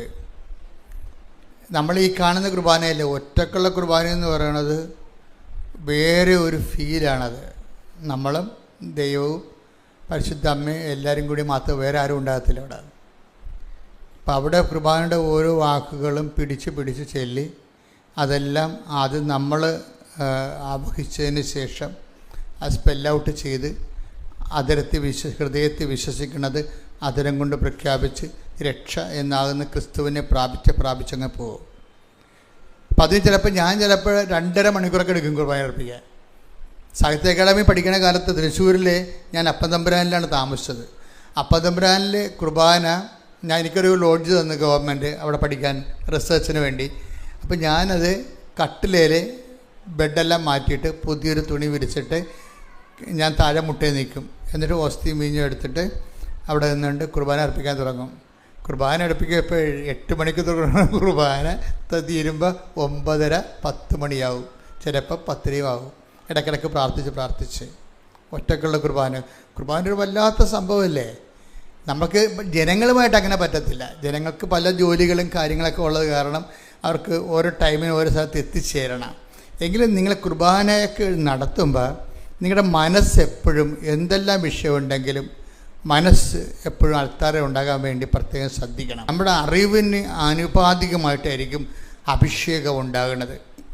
അഭിഷേകം ഉണ്ടായില്ലെന്നുണ്ടെങ്കിൽ ചുമ്മാ ഇതൊരു ആവർത്തനം മാത്രമായിട്ട് നമുക്ക് ഡ്രൈനെസ് ഫീൽ ചെയ്യും. പല ആൾക്കാർക്ക് ശ്രദ്ധയില്ലാത്ത കൊണ്ടാണ് ഈ കുർബാന വരേണ്ടതായിട്ട് തോന്നുന്നത്. ശ്രദ്ധ വന്നാൽ ദൈവസ്നേഹം വരും, വിശ്വാസം വരും, പ്രത്യാശ വരും. ദൈവസ്നേഹം എന്ന് പറയുന്നത് കുർബാനയിൽ ഉരുത്തിരിഞ്ഞ് വരുന്ന ദൈവസ്നേഹം ക്വാളിറ്റേറ്റീവ്ലി ഭയങ്കര വ്യത്യാസമുണ്ട്. കുർബാനയിൽ ഉരുത്തിരിഞ്ഞ് വരുന്ന ദൈവസ്നേഹത്തിന് ഇപ്പം ചില പാലിന് കൊഴുപ്പ് കൂടുമെന്ന് പറഞ്ഞ പോലെ തന്നെയാണ് കുർബാനയിൽ അർപ്പിച്ചിട്ട് ഉരുത്തിരിഞ്ഞ് വരുന്ന ഒരു ദൈവസ്നേഹത്തിന് വേറെ ഒരു ഫീലാണ് വരണത്. അപ്പം അതുകൊണ്ട് തന്നെ ഈ കുർബാനകൾ കൂടുമ്പോൾ അതൊരു ഭാഗ്യമായി കാണണം. കുർബാന പരമാവധി മിസ്സാകാതിരിക്കാൻ വേണ്ടി ശ്രദ്ധിക്കണം. കുർബാന മിസ്സാകുന്നതിന് 1000 കാര്യങ്ങൾ എപ്പോഴും നമുക്ക് മുമ്പിൽ പിശാച് പറഞ്ഞുകൊണ്ടിരിക്കും. ഞാൻ ഈ ദിവസങ്ങളൊരു സാക്ഷ്യം കേട്ട്, ആരുടെ സാക്ഷ്യമാണത്, അതായത് നല്ല സാക്ഷിയാണ്. ജെറോമി എന്നും പറഞ്ഞു ഒരു ചെറുപ്പക്കാരനാണ്, പയ്യൻസാണ്. പക്ഷേ അയാൾ ഒരു IT ഓഫീസറാണ്. ഇപ്പോൾ ജെറോമിയുടെ ഒരു സാക്ഷ്യം നിങ്ങൾ കേട്ട് കാണാം. ഇപ്പം തന്നെ 10-62,000 ആൾക്കാർ കണ്ടു കഴിഞ്ഞു. ജെറോമിയുടെ സാക്ഷ്യം എന്ന് പറയണത്, അയാൾ പറയണത്, എനിക്ക് കുർബാനയ്ക്ക് പോകാതിരിക്കുക ഉടമ്പടിയെക്കുറിച്ച് പുള്ളിക്കാരൻ കഴിഞ്ഞ ദിവസം നടന്ന സാക്ഷ്യമാണ്. ഈ കുർബാന ഉടമ്പടി എന്ന് പറയണത് അദ്ദേഹം അവസാനം എൻ്റെ കൺക്ലൂഷൻ പറയുന്നുണ്ട്, ട്രാക്കില്ലാത്തവർക്ക് ട്രാക്ക് കൊടുക്കണ പ്രാർത്ഥനയാണെന്ന്. അത് ആദ്യമായിട്ട് ഞാൻ കേൾക്കണത്. ട്രാക്കിലല്ലാതെ ഓടുന്ന ആൾക്കാരില്ലേ, അവരെ ട്രാക്കിലാക്കുന്ന പ്രാർത്ഥനയാണ്. ഇപ്പം നമുക്കറിയാമല്ലോ, എല്ലായിടത്തും കിടന്ന് ഓടി നമുക്ക് സമ്മാനം കിട്ടത്തില്ലല്ലോ. ട്രാക്കിൽ തെറ്റിച്ചാലും നമുക്ക് സമ്മാനം കിട്ടത്തില്ല. അപ്പം ട്രാക്ക് ഇല്ലാതെ ഓടുന്നവരെ ട്രാക്കിലാക്കുന്ന പ്രാർത്ഥനയാണ് ഉടമ്പടി എന്ന്. അതാണ് അദ്ദേഹത്തിൻ്റെ, അങ്ങനെ തന്നെ ഞങ്ങൾ ഹെഡിങ് ഇട്ടിരിക്കണം അതിനും. അത് അദ്ദേഹം പറയാൻ കാരണം, അദ്ദേഹം ഈ ജീവിതത്തെ അദ്ദേഹം ഉടമ്പടി ദൈവാനുഭവം ഉണ്ടായിക്കഴിയുമ്പോൾ ഗതകാല ജീവിതത്തെ പുള്ളി ഇവാലുവേറ്റ് ചെയ്യും. ഭയങ്കര രസമാണ്. ഒരു 10-24 വയസ്സേ കാണത്തുള്ളൂ, പക്ഷേ ഒരു നല്ല പൊക്കമുള്ള നല്ല സ്മാർട്ടായിട്ടുള്ള ഒരാളാണ് പുള്ളി. ആ വിഷയം പറയണത്, പുള്ളിക്കൊരു ദൈവാനുഭവം ടച്ച് ചെയ്ത് കഴിഞ്ഞപ്പോൾ, ജീവിതത്തിൽ ദൈവം തൊട്ട് കഴിഞ്ഞപ്പോൾ പുള്ളി കഴിഞ്ഞ കാലത്തെ ഇവാലുവേറ്റ് ചെയ്യാൻ തുടങ്ങി. പഴയ കാലത്തെക്കുറിച്ച് പുള്ളി പറഞ്ഞതിലാണ്. അല്ലാതെ പുള്ളിയുടെ ഒരു പ്രസ്താവന എന്താണ്, ഉടമ്പടി ട്രാക്കിൽ നിന്ന് പുറത്തു പോയ ആൾക്കാർ അത് അങ്ങനത്തെ അനുഭവമാണ് അങ്ങനെ പറയണത്. അത് പറയാൻ കാര്യം അദ്ദേഹം പറഞ്ഞത്, ഞാൻ റിലേ ചെയ്തിരുന്ന മുഴുവൻ മെരിറ്റിലാണ്. വെച്ചാൽ മെരിറ്റിലെന്ന് വെച്ച് കഴിഞ്ഞാൽ അദ്ദേഹത്തിന് നല്ല ഇൻ്റലിജൻ്റ് ആയിട്ടുള്ള ആളാണ്. അയാളുടെ പ്രൊഫഷന് പറ്റുന്ന രീതിയിലുള്ള സർട്ടിഫിക്കറ്റ് ഉണ്ട്. അയാൾക്ക് നല്ല വോയിസ് കമാൻഡും ലാംഗ്വേജ് കമാൻഡുണ്ട്. അപ്പോൾ എവിടെ പോയാൽ അയാളെ തൊട്ടുമുത്തിക്കൊണ്ടൊക്കെ ജോലി കിട്ടും. അതാണ് അയാളുടെ മെരിറ്റെന്ന് പറയണത്. അപ്പം മെരിറ്റിലിങ്ങനെ ആശ്രയിച്ചുകൊണ്ട് ജീവിക്കുന്ന കാരണം പ്രാർത്ഥനയ്ക്ക് അവിടെ വലിയ ഇപ്പോൾ നല്ല മെരിറ്റുള്ള ആൾക്കാർക്ക് അവർ തന്നെത്താൻ ചിന്തിക്കും, ഞാനിവിടം വരെ എത്തിയത് എൻ്റെ കഴിവ് കൊണ്ടാണ്, എൻ്റെ ബുദ്ധി കൊണ്ടാണ്, എൻ്റെ പരിശ്രമം കൊണ്ടാണെന്നൊക്കെ പറയും. ഈ മെരിറ്റിൽ എന്നെ സംബന്ധിച്ചിടത്തോളം പലപ്പോഴും ഞാനിപ്പോൾ ഒരു ലക്ഷക്കണക്കിന് മനുഷ്യരെ കൗൺസിൽ ചെയ്തിട്ടില്ലേ. അപ്പോൾ എനിക്ക് മനസ്സിലായത്, ഒരു മനുഷ്യൻ്റെ ദുരന്തം അവന് തകർച്ച വരാൻ പോകുന്നു എന്നുള്ളത്, തകർച്ച വാതിക്കലെത്തിയെന്ന് നമുക്ക് എങ്ങനെ മനസ്സിലാകും? കംപ്ലീറ്റ്ലി ഈ മനുഷ്യൻ കുറച്ച് കഴിയുമ്പോൾ റിലേ ചെയ്യും, സ്വന്തം കഴിവിൽ റിലേ ചെയ്യും. പക്ഷെ ഉള്ള പ്രോബ്ലം എന്ന് വെച്ച് കഴിഞ്ഞാൽ, ഇത് സ്വന്തം കഴിവ് റിലേ ചെയ്യണമെങ്കിൽ ഇതിൻ്റെ അകത്ത് നിനക്ക് നിത്യത അസൈൻ ചെയ്ത് തന്നിട്ടുണ്ടെങ്കിൽ നീ ഇങ്ങനെ ട്രാക്ക് ഔട്ടായി കാണുമ്പോൾ ദൈവം നിന്നെ ട്രാക്കിലേക്ക് കൊണ്ടുവരും. നിത്യത അസൈൻ ചെയ്തിട്ടില്ലെങ്കിൽ വലിയ പ്രശ്നമൊന്നുമില്ല. നിരീശ്വരന്മാർ ഇവിടെ എന്തെല്ലാം വലിയ റാങ്ക് ഹോൾഡേഴ്സും വലിയ രീതിയിലുള്ള ഫിസിക്കൽ കോൺട്രിബ്യൂഷൻസ് നടക്കണില്ലേ? അപ്പം അത് നടക്കും. പക്ഷേ നിത്യത അസൈൻ ചെയ്താൽ, ഇപ്പം ഞാൻ അമ്മ മാതാവിനെ നേരെ കണ്ട ആളാണ്. അപ്പം എന്താണ് മരണാന്തരം എന്നതൊക്കെ എനിക്ക് വ്യക്തമായത് കൊണ്ട്, അതുകൊണ്ടാണ് ഞാൻ എപ്പോഴും നിത്യതയെക്കുറിച്ച് സംസാരിക്കണത്. കാര്യം ഈ ലൈഫ് 70 കൊല്ലമൊക്കെ കഴിയുമ്പോൾ ചാപ്റ്റർ ക്ലോസ് ചെയ്യത്തില്ലേ. തന്നെയല്ല, നമ്മളെങ്ങനെ ഈ ലൈഫിനെക്കുറിച്ച് നോക്കി എന്തോ ഒരു കോമഡിയാണെന്ന് നോക്കി. ഇപ്പം നമ്മൾ ബ്യൂട്ടീഷ്യൻ്റെ ഇടയ്ക്ക് ചില ആൾക്കാർ പോവും, ചിലരൊക്കെ വന്ന് ഇവിടെ എന്നെ പ്രാർത്ഥിക്കും, കച്ചവടം പൂട്ടാൻ നേരമായി, അച്ഛാ പ്രാർത്ഥിക്കണമെന്നൊക്കെ പറയും. ഞാൻ പറയും, നിങ്ങൾ വേറെ ഒരു ജോലി കൂടി കണ്ടുപിടിക്കൂ എന്ന് പറയും. എന്നിട്ട് അവരെ ബ്ലെസ് ചെയ്യും. കാര്യം ഒരു ജോലിയെ തന്നെ ഒരിക്കലും നമ്മൾ ആശ്രയിക്കരുത്. ഇപ്പോൾ ഈ ജോലി നല്ലവണ്ണം തന്നെ ഓടുന്നുണ്ടെന്ന് വിചാരിച്ചോ, അപ്പോൾ ഇത് തന്നെയാണ് എൻ്റെ ജീവിതം എന്ന് പറഞ്ഞുകൊണ്ട് നിങ്ങൾ ലൈഫ് മൊത്തം കൊണ്ട് അതിൻ്റെ അകത്ത് ഇൻവെസ്റ്റ് ചെയ്യും. That is known sense. അങ്ങനെ ചെയ്യരുത്. നല്ല ശരിക്കും ഫറിഷ നിൽക്കുന്ന ഒരു ജോലി ഉണ്ടാകുമ്പോൾ തന്നെ നിങ്ങൾ ബദലായിട്ട് സമാന്തര മാർഗ്ഗങ്ങൾ തുറക്കണം. അല്ലെങ്കിൽ സമാന്തര മാർഗ്ഗങ്ങൾ തുറക്കാൻ വേണ്ടിയുള്ള ആസ്തി ഭദ്രത ഡിപ്പോസിറ്റിലേക്ക് മാറ്റണം. ഏത് സമയത്താണ് ചീട്ട് കൊട്ടാരം നേരെ കുപ്പുപൂത്രം നമുക്കൊരു പിടിയില്ല. കാലദേശങ്ങളിങ്ങനെ മാറുന്നതനുസരിച്ചുകൊണ്ട് ഇതെല്ലാം അഭിരുചികൾ മാറും, താല്പര്യങ്ങൾ മാറും, ആവശ്യങ്ങൾ മാറും. അതനുസരിച്ച് നമ്മുടെ പ്രൊഫഷൻ മാറിക്കൊണ്ടിരിക്കും. അപ്പോൾ എൻ്റെ പ്രശ്നം വെച്ചാൽ, ഒരു പ്രൊഫഷൻ കിട്ടി അതിൽ മാത്രം ഇങ്ങനെ ഇൻവെസ്റ്റ് ചെയ്ത്, ഇപ്പം ഈ ജെറോമി എന്ന് പറയുന്ന ആളൊരു ITI ആയിട്ടുള്ള ഒരു പ്രൊഫഷണലാണ്. അയാൾ അബുദാബി വർക്ക് ചെയ്യണം. വൈഫുണ്ട് അവിടെ, കുടുംബമായിട്ട് സെറ്റ് ചെയ്യുന്നു, അമ്മയുണ്ട് കൂടെ. അവർ വെൽ സെറ്റിൽഡ് എന്ന് പറയുന്ന രീതിയിൽ വെൽ സെറ്റിൽഡാണ്. വെൽ സെറ്റിൽഡായിട്ട് പോകുമ്പോൾ തന്നെ ഈ മനുഷ്യൻ്റെ കുർബാനയൊക്കെ ഒന്നുമില്ല. കുർബാനയ്ക്ക് പോകുന്ന കാര്യം അമ്മ കൂടെ ഉള്ളതുകൊണ്ട് അമ്മ ഓർപ്പിക്കും. അമ്മ കൂടെ ഉള്ളതെന്ന് പറയുമ്പോൾ നമ്മളെ ഓർപ്പിക്കാൻ വേണ്ടിയുള്ള ദൈവത്തിൻ്റെ ഒരു അംബാസിഡറാണ് അമ്മയെന്ന് പറഞ്ഞ ആൾ. അമ്മമാർ ചില സമയത്ത് ആ അംബാസിഡർ പണി ചെയ്യത്തില്ല. അമ്മയെന്ന് പറഞ്ഞാൽ ദൈവത്തിൻ്റെ അംബാസിഡറാണ്. വെച്ചാൽ മക്കളെ ദൈവത്തിൻ്റെ വഴികൾ ഓർപ്പിക്കും. ഇപ്പം നിങ്ങൾ ന്യൂസിലേക്ക് വിളിക്കുമ്പോൾ നിങ്ങൾ ഉടനെ ശമ്പളത്തിൻ്റെ കാര്യമല്ലേ ചോദിക്കണത്. ബാങ്കുകാരെ വിളിച്ചായിരുന്നു, ഇങ്ങനെ പോയാൽ ജപ്തിയാകുന്നില്ല, ആദ്യം അവനെ ഭീഷണിപ്പെടുത്തുകയല്ലേ ചെയ്യണത്. അത് നിങ്ങളുടെ ഒരു ഫ്രസ്ട്രേഷൻ കൊണ്ട് ചെയ്യണതാണ്. പക്ഷേ അവൻ്റെ ആധ്യാത്മിക കാര്യങ്ങൾ നിങ്ങൾ ചോദിക്കണം. കാര്യം നിങ്ങളുടെ ചുമതലയാണത്. അത് നിങ്ങളുടെ കെയർ ഓഫിലാണ്. നിങ്ങളതിൻ്റെ അംബാസിഡറാണ്. നിങ്ങൾ ഓർപ്പിക്കാനുള്ള ദൈവരാജ്യത്തിൻ്റെ അംബാസിഡറാണ്. ദൈവരാജ്യത്തിൻ്റെ നയങ്ങളും നിലപാടുകളും പറഞ്ഞു കൊടുക്കേണ്ടത് ആരാണ്? അമ്മ മരിക്കണവരെ അമ്മ തന്നെയാണ്. അമ്മ മരിച്ചു കഴിഞ്ഞാൽ പിന്നെ ഭാര്യയുടെ ചുമതലയാണ് ദൈവകാര്യങ്ങൾ പറഞ്ഞു കൊടുക്കുക എന്നുള്ളത്. കാര്യം മറ്റുള്ളവരെക്കാൾ ജെൻസിനേക്കാൾ കൂടുതൽ വിശ്വാസമുള്ള ആർക്കാണ്? ലേഡീസിനാണ് അല്ലേ? അത് കൃത്യമായ പ്രകൃതിപരമായിട്ട് അങ്ങനെയാണ്. 12 ശിഷ്യന്മാർ കർത്താവിനുണ്ടെങ്കിലും കർത്താവ് കുരിശിൽ മരിക്കുന്ന സമയത്ത് ഒരു പുരുഷനും 4 സ്ത്രീയുമല്ലേ നിൽക്കണത് അല്ലേ? അപ്പോൾ അതിൻ്റെ അർത്ഥം അതാണ് പ്രൊപ്പോർഷൻ. 1:4 പ്രൊപ്പോർഷൻ. 12 ശിഷ്യന്മാർ കർത്താവിനുണ്ടെങ്കിലും കുരിശിൻ്റെ ചുവട്ടിൽ നിൽക്കുന്നത് ആരാണ്? ഒരു പുരുഷനും 4 സ്ത്രീകളും. പ്രാർത്ഥനാ പാടുകളിലും ആ റേഷ്യോ ആണ് ഉണ്ടാകണം എപ്പോഴും. ഒരു 10 പുരുഷന്മാർക്ക് 40 സ്ത്രീകളുണ്ടാകും. കാര്യത്തെ പെട്ടെന്ന് വിശ്വസിക്കാൻ കർത്താവ് നിങ്ങൾക്കാണ് പ്രകൃതി തന്നിരിക്കുന്നത്. പ്രകൃതിപരമായി ദൈവം നല്ല ജനിതകമായ ഒരു സവിശേഷതയാണ്. നിങ്ങൾക്ക് പെട്ടെന്ന് വിശ്വസിക്കാൻ കഴിയും. ആണുങ്ങളെ ചില സമയത്ത് ആവശ്യമില്ലാത്ത സ്ഥലത്ത് കയറി മെരിട്ട് ഉപയോഗിക്കും. ഈ ജെറോമി എന്ന് പറഞ്ഞ ആൾ പറഞ്ഞത് ഞാൻ മെരിട്ടിലാണ് ജീവിച്ചതെന്ന്. എന്താ കാര്യം? മെരിട്ടെന്ന് പറഞ്ഞാൽ എന്താണ്? എൻ്റെ കഴിവ്, എൻ്റെ ബുദ്ധി, എൻ്റെ പരിശ്രമം, ഹാർഡ് വർക്ക്, എൻ്റെ ഉറക്കം നിപ്പ്, അതുകൊണ്ടാണ് ഞാൻ ജീവിതത്തിൽ വിജയിച്ചത്. പിന്നെ ദൈവത്തിന് അവിടെ ഓപ്ഷൻസോ പ്രൊവിഷൻസോ ഇല്ല. അതുകൊണ്ട് ഞാൻ എന്തിന് പള്ളിയിൽ പോകണം? അമ്മ എന്നോട് പറയും, എടാ ഇന്ന് ഞായറാഴ്ചയാണ്, അബുദാബി പള്ളിയുണ്ടല്ലോ, അപ്പോൾ പോകണമെന്ന് പറയുമ്പോൾ ഉടനെ ഇയാളൊരു മുട്ടായിത്തി പറയും, എന്താ കൊച്ചിന് പാടില്ലല്ല എന്ന് പറയും. ഓക്കെ, അപ്പം അയാൾ പറയുന്നുണ്ട്, അത് ഞാൻ അമ്മയെ പറ്റിക്കാൻ വേണ്ടി പറയണതാണ്, എനിക്കിഷ്ടമില്ലാഞ്ഞിട്ടാണ് ഞാൻ പോകാഞ്ഞതെന്ന്. ഞാൻ അമ്മയെ പറ്റിക്കാൻ വേണ്ടി പറയണതാണ് എന്ന് ഓരോ ദിവസവും ഓരോ മുട്ടായിത്തി പറയും. കൃപ നഷ്ടപ്പെട്ട് കഴിഞ്ഞാൽ നമ്മൾ ദൈവത്തിന് മുടന്തൻ ന്യായങ്ങളുടെ എണ്ണം കൂടും. പ്രാർത്ഥന മാറ്റിവെക്കാനും അങ്ങനെ തന്നെ നിങ്ങൾക്ക് ഓരോ ന്യായങ്ങൾ കണ്ടുപിടിക്കും. നമ്മളിന്ന് പള്ളിയിൽ പോയതാണല്ല, ഇന്ന് പെരുന്നാളായിരുന്നല്ല, അവിടെ കൊന്ത ഉണ്ടായിരുന്നല്ല, അതുകൊണ്ട് കൊന്ത ചെല്ലണമെന്ന് പറയും. അവിടെ കൊന്ത ഉണ്ടായിരുന്നത് ശരിയാണ്, പക്ഷെ നീ കൊന്തൊക്കെ കൂടിയോ? അല്ല, കൂടിയിട്ടില്ല. അവിടെ പോയി ഇരിപ്പുണ്ടായിരുന്നു, ആ കൊന്തയിൽ നീ പങ്കെടുത്തോ? ആ സമയത്ത് നീ വേറെ പല വിചാരം കൊണ്ടിരിക്കുകയായിരിക്കും. അവിടെ പോയി ആ പ്രദേശത്ത് പള്ളിയിൽ പെരുന്നാളിനെ കൊന്തയിലണ സമയത്ത് ആ പ്രദേശത്തുണ്ടായിരുന്നു എന്നുള്ളതിൻ്റെ ഒരു വകുപ്പിൽ കുടുംബപ്രാർത്ഥന മുടക്കുകയാണ് നീ. മനസ്സിലായില്ലേ? ഇപ്പം ഈ റിലേഷൻസ് നിങ്ങൾ നോക്കണം ശരിക്കും. അപ്പം ഇങ്ങനെ പതുക്കെ വിട്ടു പോവുകയാണ് ദൈവത്തിലേക്ക്.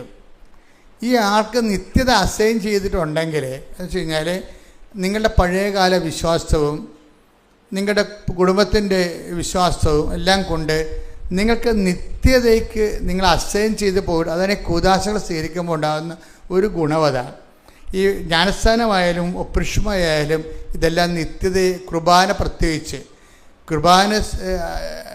പ്രത്യേകിച്ച് നിത്യതയുമായിട്ട് ബന്ധപ്പെട്ടാണ് ഈ കൂദാശകൾ 3 കിടക്കുന്നത്. ജ്ഞാനസ്ഥാനം നിത്യതയുടേതാണ്, ഒപ്രിഷ്മ നിത്യതയുടേതാണ്, അതുപോലെ തന്നെ നിത്യയുടെ ഒപ്രിഷ്മയാണ് പവർഫുൾ വെച്ചാൽ നിത്യതയുമാണ് അനുദിന ജീവിതത്തിലതുമാണ്. ഒപ്രിഷ്മയ്ക്കുള്ള ഗുണം അതാണ്.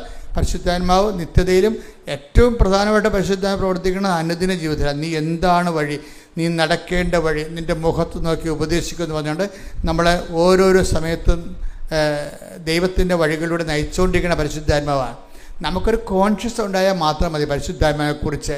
പിന്നെ നഷ്ടപ്പെട്ടു പോകാതിരിക്കാൻ വേണ്ടി ഒരു പ്രിക്കോഷൻസ് ഉണ്ടാകണം, കോൺഷ്യസ് ഉണ്ടാകണം, ബോധം, പ്രിക്കോഷൻസ് ഉണ്ടാകണം. എന്താണ്? ഒരു മുന്നൊരുക്കം ഉണ്ടാകണം, നമുക്കതിനെക്കുറിച്ച് ജാഗ്രത ഉണ്ടാകണം.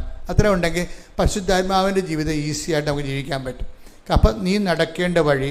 ഇപ്പം ഇങ്ങനെ വരുമ്പോൾ ഈ ഡെയിലി പ്രാർത്ഥനാ ജീവിതത്തിനകത്ത് മങ്ങലേൽപ്പിച്ചു കഴിഞ്ഞാൽ പരിശുദ്ധാത്മാവ് വർക്ക് ചെയ്യാൻ കുറവ്. ഇപ്പം നമ്മൾ പരിശുദ്ധാത്മാവ് എങ്ങനെയാണ് വർക്ക് ചെയ്യണമെന്ന് വെച്ച് കഴിഞ്ഞാൽ, പെട്രോൾ പോലെയും ചില വണ്ടികൾക്ക് നമ്മൾ ഒരു വർഷം കൂടുമ്പോൾ വണ്ടിയുടെ ഓയിൽ ഒഴിക്കത്തില്ലേ, അതുപോലെ തന്നെ പരിശുദ്ധാത്മാവിൻ്റെ പ്രവർത്തനം എന്ന് പറയണത്. ഓയിൽ ഒഴിക്കുമ്പോഴാണ് എൻജിൻ സ്മൂത്തായിട്ട് റൺ ചെയ്യത്തുള്ളത്. അല്ലെന്നുണ്ടെങ്കിൽ കുറച്ച് കഴിയുമ്പോൾ തേയ്മാനം കൂടും, കുറച്ച് കഴിയുമ്പോൾ ഇടയ്ക്ക് വീണ് പോകും, പിന്നെ അത് വിൽക്കാനേ പറ്റത്തുള്ളൂ. എൻ്റെ ചിലപ്പോൾ പറയും, നമ്മൾ പാർട്സിന് വേണ്ടി ചെല്ലുമ്പോൾ പറയും, അയ്യോ ഇത് ഇപ്പം കമ്പനി ഈ പാർട്സ് ഇറക്കണില്ലെന്ന് പറയും. നിൻ്റെ കാര്യത്തിൽ തീരുമാനമാകും, ആ വണ്ടി പോയി. അതാണ് സംഭവം. അത് ഓയിൽ പോയി. അതുകൊണ്ട് എപ്പോഴും പരിശുദ്ധാത്മാവിനെ നമ്മൾ ദുഃഖിപ്പിക്കാതിരിക്കണം, പിന്നെ നിർവീര്യമാക്കാതിരിക്കണം. അതാണ് ആത്മീയ ജീവിതം എന്ന് പറയുന്നത്. ശ്രദ്ധിക്കട്ടെ. ഹല്ലേലൂയ, ഹല്ലേലൂയ, ഹല്ലേലൂയ, ഹല്ലേലൂയ. യേശുവേ നന്ദി. Hallelujah, hallelujah.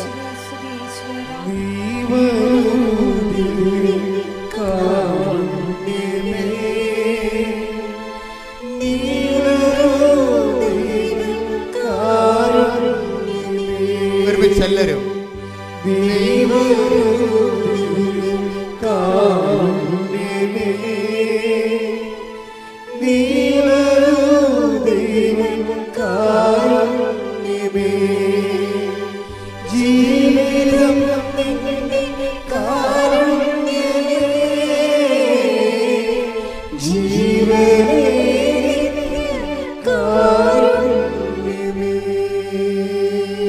കേട്ട് പാടാതെ, ചുണ്ടുകൊണ്ട് പാടാതെ, ഒന്ന് ചങ്ക് കൊണ്ട് പാടുകയെ.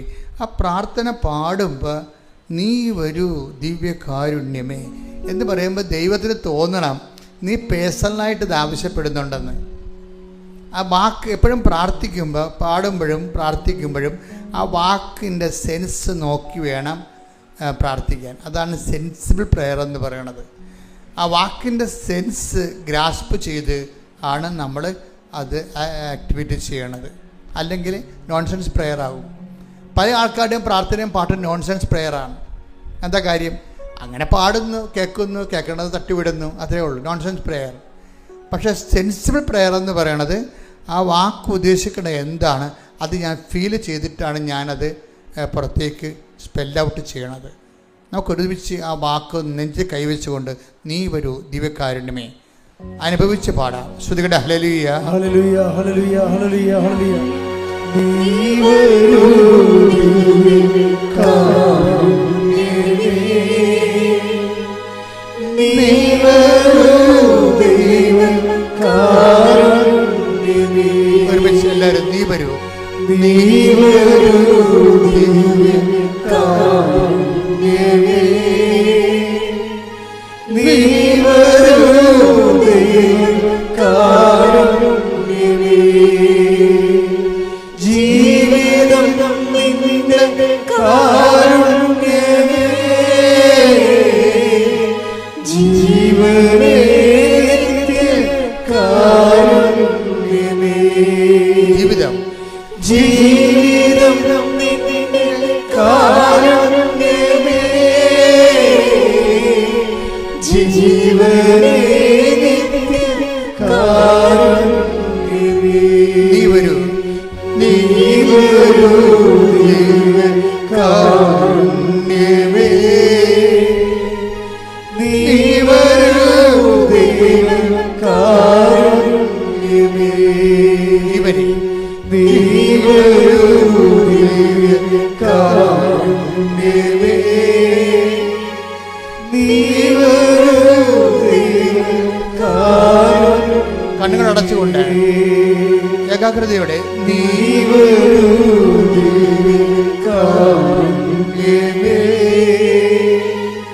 നീ വരൂ ദിവ്യകാരുണ്യമേ. ജീവനെ ജീവിതം നിന്റെ കാരുണ്യമേ, ജീവനേ കാരുണ്യമേ. ജീവിതം ജീവിതം നിന്റെ കാരുണ്യമേ, ജീവനേ കാരുണ്യമേ. Praise the Lord. Praise the Lord. ഈ പാട്ടിൻ്റെ അഭിഷേകം എന്താണെന്നറിയാവോ? ജീവിതം നിന്റെ കാരുണ്യമേ, ജീവനെ നിത്യകാരുണ്യമേ. ഇത് not by merit but by grace. അത് എൻ്റെ കയ്യിൽ നിന്ന് വിട്ടുപോയി. എൻ്റെ ജീവിതം എൻ്റെ കയ്യിൽ നിന്ന് വിട്ടുപോയി. ഇനി എൻ്റെ കഴിവിലല്ല, നിന്റെ കാരുണ്യത്തിൽ. സ്തുതിക്കട്ടെ ഹല്ലേലൂയ ഹല്ലേലൂയ ഹല്ലേലൂയ ഹല്ലേലൂയ. മഹത്വം മഹത്വം. ദൈവമേ നന്ദി, ദൈവമേ ആരാധന, ദൈവമേ മഹത്വം. Hallelujah hallelujah hallelujah. ആരാധന ആരാധന ഹല്ലേലൂയ. ജീവിതം നിന്റെ കാരുണ്യമേ, ജീവനേ കാരുണ്യമേ. നീ വരൂ, നീ വരൂ ദിവ്യകാരുണ്യമേ, നീ വരൂ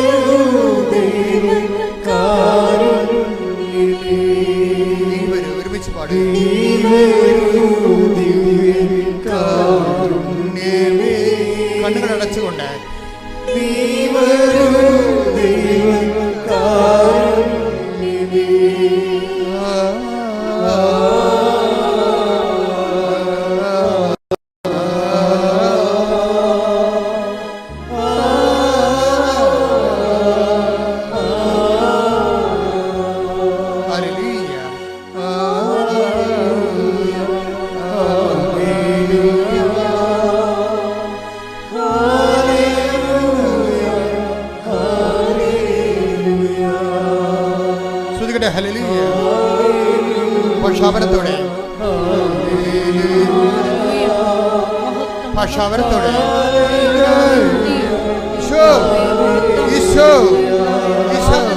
അടിപ്പഴ പോലെ കർത്താവേ, വൈദാഘാതം പോലെ കർത്താവേ, ദൈവികമായ ശക്തി, ദൈവികമായ ശക്തി എല്ലാ മക്കളിലേക്കും അഭിഷേകം ചെയ്യണമേ, എല്ലാ മക്കളിലേക്കും അഭിഷേകം ചെയ്യണമേ.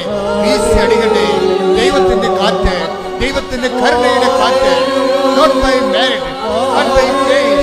നിന്റെ കഴിവല്ല, നിന്റെ കൃപ അടിയറവെക്കുന്ന കർത്താവേ, നിന്റെ തിരുസന്നിധിയിൽ കർത്താവേ, നിന്റെ കരുണയുടെ കാറ്റ്, നിന്റെ കരുണയുടെ കാറ്റ് വീശി അടിക്കണമേ, വീശി അടിക്കണമേ.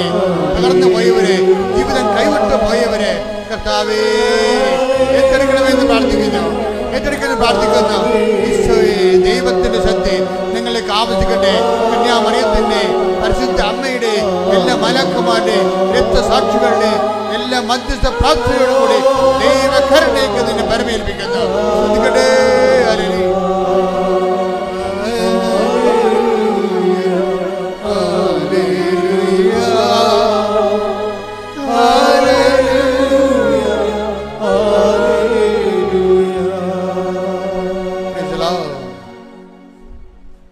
എഫെസ്യസ് 4:30 രക്ഷയുടെ ദിനത്തിന് വേണ്ടി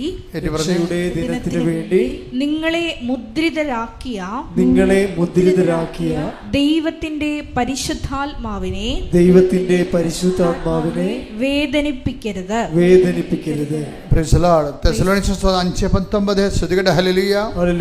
ആത്മാവിനെ നിങ്ങൾ നിർവീര്യമാക്കരുത്.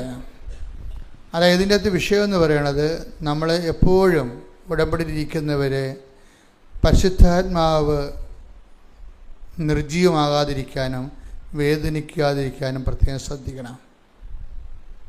കഴിഞ്ഞ ദിവസങ്ങളൊരു ആൾ എന്നോട് ഒരു കേസ് കൊടുക്കുന്നതിനെക്കുറിച്ച് സംസാരിച്ചു. അപ്പോൾ അദ്ദേഹം കേസ് കൊടുക്കാൻ ഉദ്ദേശിക്കുന്ന ആളിനെ കൂടുതൽ കോടതി ചാർജിങ് വരണമെങ്കിൽ വക്കീൽ പറഞ്ഞിരിക്കണത് ഇന്ന വകുപ്പുകൾ കൂടി കൂട്ടിച്ചേർക്കണമെന്ന് പറഞ്ഞു. അപ്പോൾ എന്നോട് ചോദിച്ചു, ഈ വകുപ്പുകൾ കൂട്ടിച്ചേർക്കാമെന്ന് ഞാൻ ചോദിച്ചു. ഞാൻ പറഞ്ഞു, ഈ വകുപ്പ് സത്യമാണോ? പറഞ്ഞു, സത്യമല്ല, ആളെ നമ്മളെ കുരുക്കണമെങ്കിൽ അതേ പറ്റത്തുള്ളൂ. ഞാൻ പറഞ്ഞു, പരിശുദ്ധാത്മാവ് പ്രവർത്തിക്കത്തില്ല. എന്താ കാര്യം? അസത്യത്തിൻ്റെ ആത്മാവ്. പരിശുദ്ധാത്മാവിനെ വിളിക്കണത് എന്താണ്? സത്യത്തിൻ്റെ ആത്മാവെന്നാണ് വിളിക്കണത്. സത്യത്തിൽ നിന്നുള്ളവരെല്ലാം എൻ്റെ സ്വരം കേൾക്കും. ഉടമ്പടി ജീവിതം എന്ന് പറയുന്നത് സത്യത്തിൻ്റെ ഒരു ജീവിതമാണ്. അവിടെ നിങ്ങൾ തോറ്റാലും സത്യമൊക്കെ വെടിയരുത്. നിങ്ങൾ മറ്റുള്ള പ്രതികളുടെ മുമ്പിൽ, പിശാചിന് മുമ്പിൽ ജയിക്കാൻ വേണ്ടി പിശാചിൻ്റെ ആയുധങ്ങൾ ഉപയോഗിക്കരുത്, ദൈവത്തിൻ്റെ ആയുധങ്ങൾ ഉപയോഗിക്കണം. 6:25 എഫെസ്യൻസ് എടുക്കട്ടെ. ശ്രുതികട ഹല്ലേലൂയ. എഫേസോസ് 6:13 മുതലുള്ള തിരുവചനങ്ങൾ. എഫേസോസ് 6:13. അതിനാൽ ദൈവത്തിന്റെ എല്ലാ ആയുധങ്ങളും ധരിക്കുവിൻ. തിന്മയുടെ ദിനത്തിൽ ചെറുത്തു നിൽക്കാനും എല്ലാ കർത്തവ്യങ്ങളും നിറവേറ്റിക്കൊണ്ട് പിടിച്ചു നിൽക്കാനും അങ്ങനെ നിങ്ങൾക്ക് സാധിക്കും. അതിനാൽ സത്യം കൊണ്ട് അരമുറുക്കി നീതിയുടെ കവചം ധരിച്ച് നിങ്ങൾ ഉറച്ചു നിൽക്കുവിൻ. സമാധാനത്തിന്റെ സുവിശേഷത്തിനുള്ള ഒരുക്കമാകുന്ന പാദരക്ഷകൾ ധരിക്കുവിൻ. സർവോപരി ദുഷ്ടന്റെ ജ്വലിക്കുന്ന കൂരമ്പുകളെ കെടുത്തുന്നതിന് നിങ്ങളെ ശക്തരാക്കുന്ന വിശ്വാസത്തിന്റെ പരിച എടുക്കുവിൻ. രക്ഷയുടെ പടത്തൊപ്പി അണിയുകയും ദൈവവചനമാകുന്ന ആത്മാവിന്റെ വാൾ എടുക്കുകയും ചെയ്യുവിൻ. ഉടമ്പടി ജീവിതത്തിലെ ഒരു ജീവിതക്രമമുണ്ടത്. ജീവിതക്രമം, അതായത് ഇപ്പം ഈ നമ്മുടെ ജെറോമി പറയണത്, അവസാനം പറയണത്, ഞങ്ങൾ ഉടമ്പടി ജീവിക്കാൻ തുടങ്ങിയപ്പോൾ. അപ്പോൾ എനിക്ക് ഭയങ്കര ഇഷ്ടപ്പെട്ട ആ വാക്ക്. എന്താ അദ്ദേഹം പറയണത്? ഞങ്ങൾ രാവിലെ എഴുന്നേറ്റ് പ്രാർത്ഥിക്കാൻ തുടങ്ങിയെന്നോ ഞങ്ങൾ ദാനധർമ്മം ചെയ്യാൻ തുടങ്ങിയെന്നോ എന്നല്ല പറയണത്. ഞങ്ങൾ എന്തൊരു കോൺഷ്യസാണ്. ഞങ്ങൾ ഉടമ്പടി ജീവിക്കാൻ തുടങ്ങിയപ്പോൾ എന്ത് പറ്റി? ജീവിക്കാൻ തുടങ്ങുമ്പോൾ ഉടമ്പടിയുടെ പ്രൊട്ടക്ഷൻസ് വരും. എന്താണ് പ്രൊട്ടക്ഷൻ എന്ന് പറയണത്? അതിനകത്ത് വാഗ്ദാനങ്ങളാണ് ഉടമ്പടിയുടെ പ്രൊട്ടക്ഷൻ എന്ന് പറയുന്നത്. അപ്പോൾ നമ്മൾ ഉടമ്പടി എടുക്കുമ്പോൾ നമ്മൾക്ക് നമ്മുടെ അക്കൗണ്ടിലേക്ക് വരണത് ഒരു അക്കൗണ്ട് ദൈവമായിട്ട് ഓപ്പൺ ചെയ്യണം. നമ്മൾ ആ അക്കൗണ്ടിൻ്റെ സാധ്യത എന്ന് പറഞ്ഞാൽ ദൈവത്തിന് 8850 വാഗ്ദാനങ്ങളിലേക്കാണ് നമ്മൾ വരണത്. വാഗ്ദാനങ്ങൾ ഒന്നാണ്. എന്താ ഉള്ളത്? ഞാൻ നിനക്ക് മുമ്പേ എൻ്റെ ദൂതനെ അയക്കുമെന്നുള്ളത്. അപ്പോൾ ഇവിടെ ചെന്നാലും നമുക്ക് മുമ്പേ കർത്താവ് ആ ജോലി ചെയ്യാൻ വേണ്ടിയുള്ള ആളെ നമുക്ക് വേണ്ടി നിശ്ചയിച്ചിരിക്കും. വല്ലാത്ത പ്രൊട്ടക്ഷൻ. അപ്പോൾ ഈ ജെറോമിയുടെ വിഷയം എന്ന് പറയുന്നത്, ജെറോമി ഉടമ്പടി എടുത്ത്, ജെറോമി എന്താ ലൈഫ് എന്താണ്? ഉടമ്പടി അല്ലാത്തൊരു ജീവിതത്തിൽ മെറിറ്റിൽ മാത്രം ആശ്രയിച്ച് ജീവിക്കുകയും സ്വന്തം കഴിവിലെ നല്ല ശമ്പളമാണ്. അപ്പോൾ അതുകൊണ്ട് അതിലുകൊണ്ട് ജീവിച്ച് പോകണവർ. അപ്പോൾ ഈ പ്രത്യേകിച്ച് അതുകൊണ്ട് പ്രാർത്ഥനാ ജീവിതം ഭയങ്കര ഡാമേജാണ്. എന്താ കാര്യം? മെറിറ്റ് കൊണ്ട് തന്നെ അയാൾ ജീവിക്കുന്നുണ്ട് ഭൗതികമായി. അപ്പോൾ ഭൗതികമായ ആനുകൂല്യങ്ങൾക്ക് വേണ്ടി മാത്രമാണ് നിങ്ങളെ ദൈവത്തിൽ ആശ്രയിക്കണമെങ്കിൽ വചനം നിങ്ങളെ ഒരു രണ്ടാം തരം പൗരനായിട്ടാണ് കാണുന്നത്. ദൈവരാജ്യത്തെ പൗരന്മാരെ രണ്ടായിട്ട് വചനം തിരിച്ചിട്ട് പറയും, നിങ്ങൾ മറ്റു മനുഷ്യരെക്കാൾ ഹതഭാഗ്യന്മാരാണ്. എന്താണ്? ഇങ്ങനെയുള്ള ഒരു ദൗത്യം വചനവും ആത്മാവിനെയും പ്രോമിസ് ചെയ്യപ്പെടാത്ത ഒരു ജനതയെക്കാളും മോശമാണ് ആര്? ഈ സ്വന്തം ഭൗതിക ആവശ്യങ്ങൾക്ക് വേണ്ടി മാത്രം ക്രിസ്തുവിൽ ആശ്രയിക്കുന്നവർ. അപ്പോൾ എപ്പോഴും ക്രിസ്തുവിൽ ആങ്കർ ചെയ്യുമ്പോൾ ശ്രദ്ധിക്കേണ്ട കാര്യം, ഇതിൻ്റെ 50% മാത്രമേ ഈ ഭൗതിക ആവശ്യങ്ങൾ വരുന്നുള്ളൂ. 50% നിത്യതയാണ് വരുന്നത്. അപ്പോൾ നിത്യതയെക്കുറിച്ച് കോൺഷ്യസ് ആകണം. അതുകൊണ്ടാണ് ഭജന എപ്പോഴും പറയണത് യേശു ക്രിസ്തുവിൽ എടുത്ത വചനെടുത്ത് 15:19 ഈ ജീവിതത്തിന് വേണ്ടി മാത്രം ക്രിസ്തുവിൽ പ്രത്യാശ വച്ചിട്ടുള്ളവരാണെങ്കിൽ നമ്മൾ എല്ലാ മനുഷ്യരെയും കാൾ നിർഭാഗ്യരാണ്. അപ്പൊ എന്താ പ്രശ്നം? ഈ ജീവിതത്തിന് വീട്, ജോലി, വിവാഹം, പ്രൊമോഷൻ, PR, പെൻഷൻ, ഇങ്ങനെയുള്ള ഈ ജീവിതത്തിന് വേണ്ടി മാത്രമാണ് നിങ്ങളെ ക്രിസ്തുവിൽ പ്രത്യാശ അർപ്പിച്ചെങ്കിൽ എന്ത് പറ്റും? അത് നിങ്ങൾ പ്രസാദവരത്തിലോ നിത്യതയിലോ അല്ല വിശ്വസിക്കുന്നത്. അപ്പോൾ മറ്റു മനുഷ്യരെക്കാളും നിങ്ങൾ ഹതഭാഗ്യവരാകും. എന്നും കൊന്നും നമ്മൾ ഉടമ്പടി പുതുക്കുന്ന ഇപ്പം നീല പേപ്പർ ചില ആൾക്കാരുടെ കയ്യിലുണ്ട്, ചില ആൾക്കാരുടെ സിൽവർ ഗ്രേ ഉണ്ട്. അപ്പം ഞാൻ സിൽവർ ഗ്രേക്കാരോട് ചോദിക്കും, എന്നാ നിയോഗം വെച്ചിരിക്കണത്? അത് കെട്ടിച്ചു വിട്ട മകളുടെ മകൾ, അതായത് ഇവരുടെ പേരക്കിടാവ് ഇപ്പോൾ എന്തോ കുഴപ്പമുണ്ടെന്ന് പറയണത് അവൾ എന്നെ വിളിച്ച് പറഞ്ഞായിരുന്നു, അതാണ് വെച്ചിരിക്കണത്. അപ്പം നിങ്ങൾ മരണം വരെ ഉടമ്പടി ജീവിച്ച് സിൽവർ ഗ്രേയും കഴിഞ്ഞാലും ഇതുപോലെയുള്ള ഈ അലപരാധി കാര്യങ്ങളെ വെക്കത്തുള്ളൂ. ഇവർ ശരിക്കും പറഞ്ഞ് സിൽവർ ഗ്രേയിലൊക്കെ ഉള്ള ആൾക്കാർ വെക്കേണ്ടത് എന്താണ്? ഈ നിത്യത, ഈ ഭൗതികമായ വിഷയങ്ങളൊന്നും വെക്കരുത്. ഇതൊക്കെ എന്താ കാര്യം? ഇതൊക്കെ നിങ്ങൾക്ക് ആവശ്യമാണെന്ന് എൻ്റെ സ്വർഗ്ഗസ്ഥനായ പിതാവ് അറിയുന്നു. നിങ്ങൾ ആദ്യം ദൈവരാജ്യത്തെയും അതിൻ്റെ നീതിയെയും കുറിച്ചാണ് അന്വേഷിക്കുന്നത്. അപ്പോൾ ഈ 6 കാര്യങ്ങളും വെക്കേണ്ടത് എന്താണ്? കർത്താവിനെ അറിയിക്കാനും അറിഞ്ഞവരെ ആഴപ്പെടുത്താനും അതുപോലുള്ള പുതിയ പുതിയ ദൈവമേഖലകളിലെ ശുശ്രൂഷ കാര്യങ്ങളല്ലേ വെക്കേണ്ടത്. അപ്പോൾ ഉടമ്പടി ഗ്രോത്ത് അങ്ങനെ വരണത്.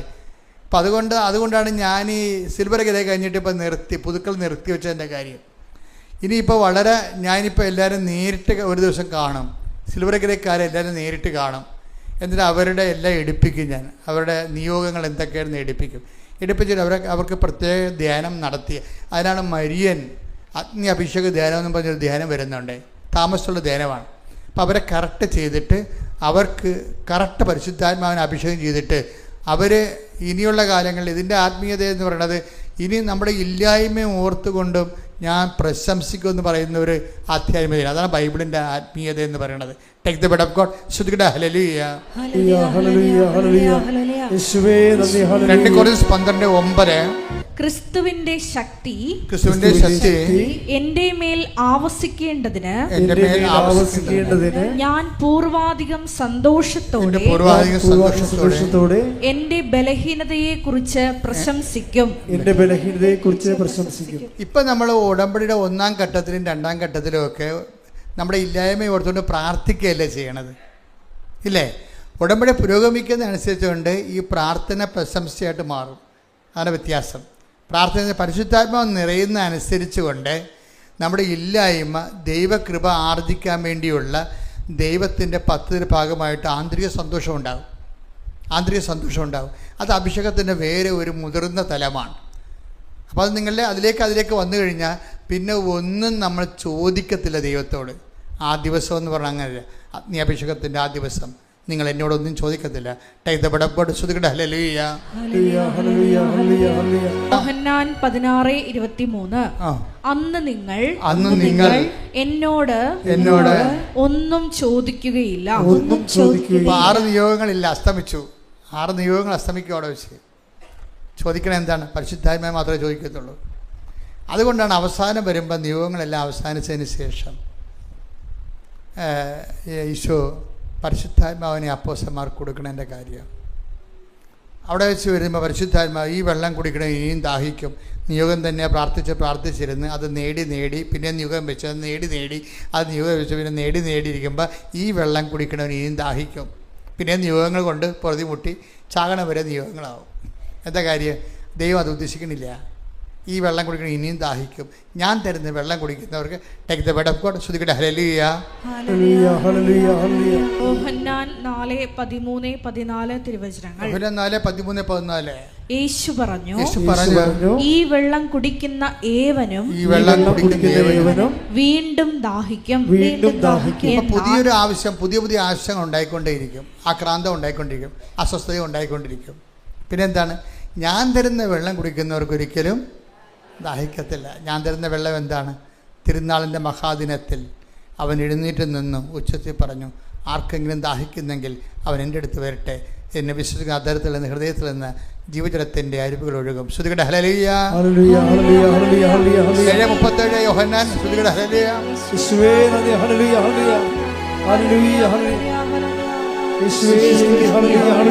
യോഹന്നാൻ 7:37 തിരുനാളിന്റെ അവസാനത്തെ മഹാദിനത്തിൽ യേശു എഴുന്നേറ്റ് നിന്ന് ശബ്ദമുയർത്തി പറഞ്ഞു, ആർക്കെങ്കിലും ദാഹിക്കുന്നെങ്കിൽ അവൻ എന്റെ അടുക്കൽ വന്ന് കുടിക്കട്ടെ. എന്നിൽ വിശ്വസിക്കുന്നവന്റെ ഹൃദയത്തിൽ നിന്ന് വിശുദ്ധ ലിഖിതം പ്രസ്താവിക്കുന്നത് പോലെ ജീവജലത്തിന്റെ അരുവികൾ ഒഴുകും. എന്താണ് ജീവജലത്തിന്റെ അരുവിയും? താഴെ പറയുന്നുണ്ട്, തന്നിൽ വിശ്വസിക്കാനിരുന്നവര് സ്വീകരിക്കാനിരിക്കുന്ന പരിശുദ്ധാത്മാവിനെ കുറിച്ചാണ് അവനത് പറഞ്ഞത്. ഒന്ന് പറഞ്ഞ്, തന്നിൽ വിശ്വസിക്കാനിരുന്നവര് സ്വീകരിക്കാനിരിക്കുന്ന പരിശുദ്ധാത്മാവിനെ കുറിച്ചാണ് അവനത് പറഞ്ഞത്. ഹല്ലേലൂയ.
ശ്രീ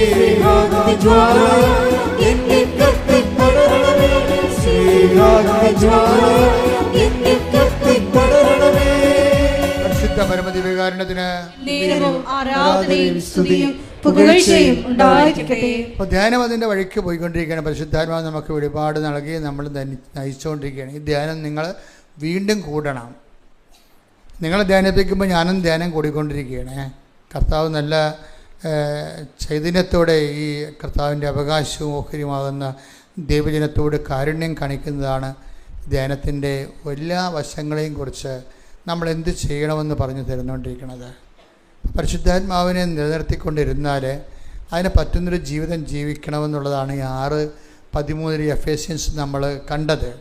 എങ്ങനെ പരിശുദ്ധാത്മ ഇപ്പം നടപടി എഫേസസ് 4:30, തെസ്സലോനിക്കർ 5:19 പരിശുദ്ധാത്മാവിനെ എങ്ങനെ വേദനിപ്പിക്കാതിരിക്കാം, പരിശുദ്ധാത്മാവിനെ എങ്ങനെ ദുഃഖിപ്പിക്കാതിരിക്കാം, പരിശുദ്ധാത്മ ജീവിക്കാം, അതിനുള്ള ഒരു ഭൗതിക സാഹചര്യങ്ങളെക്കുറിച്ചാണ് നമ്മൾ എഫേസ്യസ് 6:13 പറയണത്. ദൈവത്തിൻ്റെ എല്ലാ ആയുധങ്ങളും ധരിക്കുവിനെന്ന് പറയണത്. ഇതൊക്കെ ഹോംവർക്കുകളാണ്. ഉടമ്പടി എടുത്തവരെ വീട്ടിൽ പോയിട്ട് വീണ്ടും ഈ ധ്യാനം ഒന്നിൽ കൂടണം. പക്ഷേ ദൈവത്തിന് തോന്നണം നിങ്ങൾ ധ്യാനം കൂടുകയാണെന്ന്. അല്ല അച്ഛൻ പറഞ്ഞ് ധ്യാനം കൂടാൻ, അച്ഛൻ പറഞ്ഞ് കൊച്ചി പോകാൻ, ഞാൻ കൊച്ചി പോകുമെന്ന് പറയരുത്.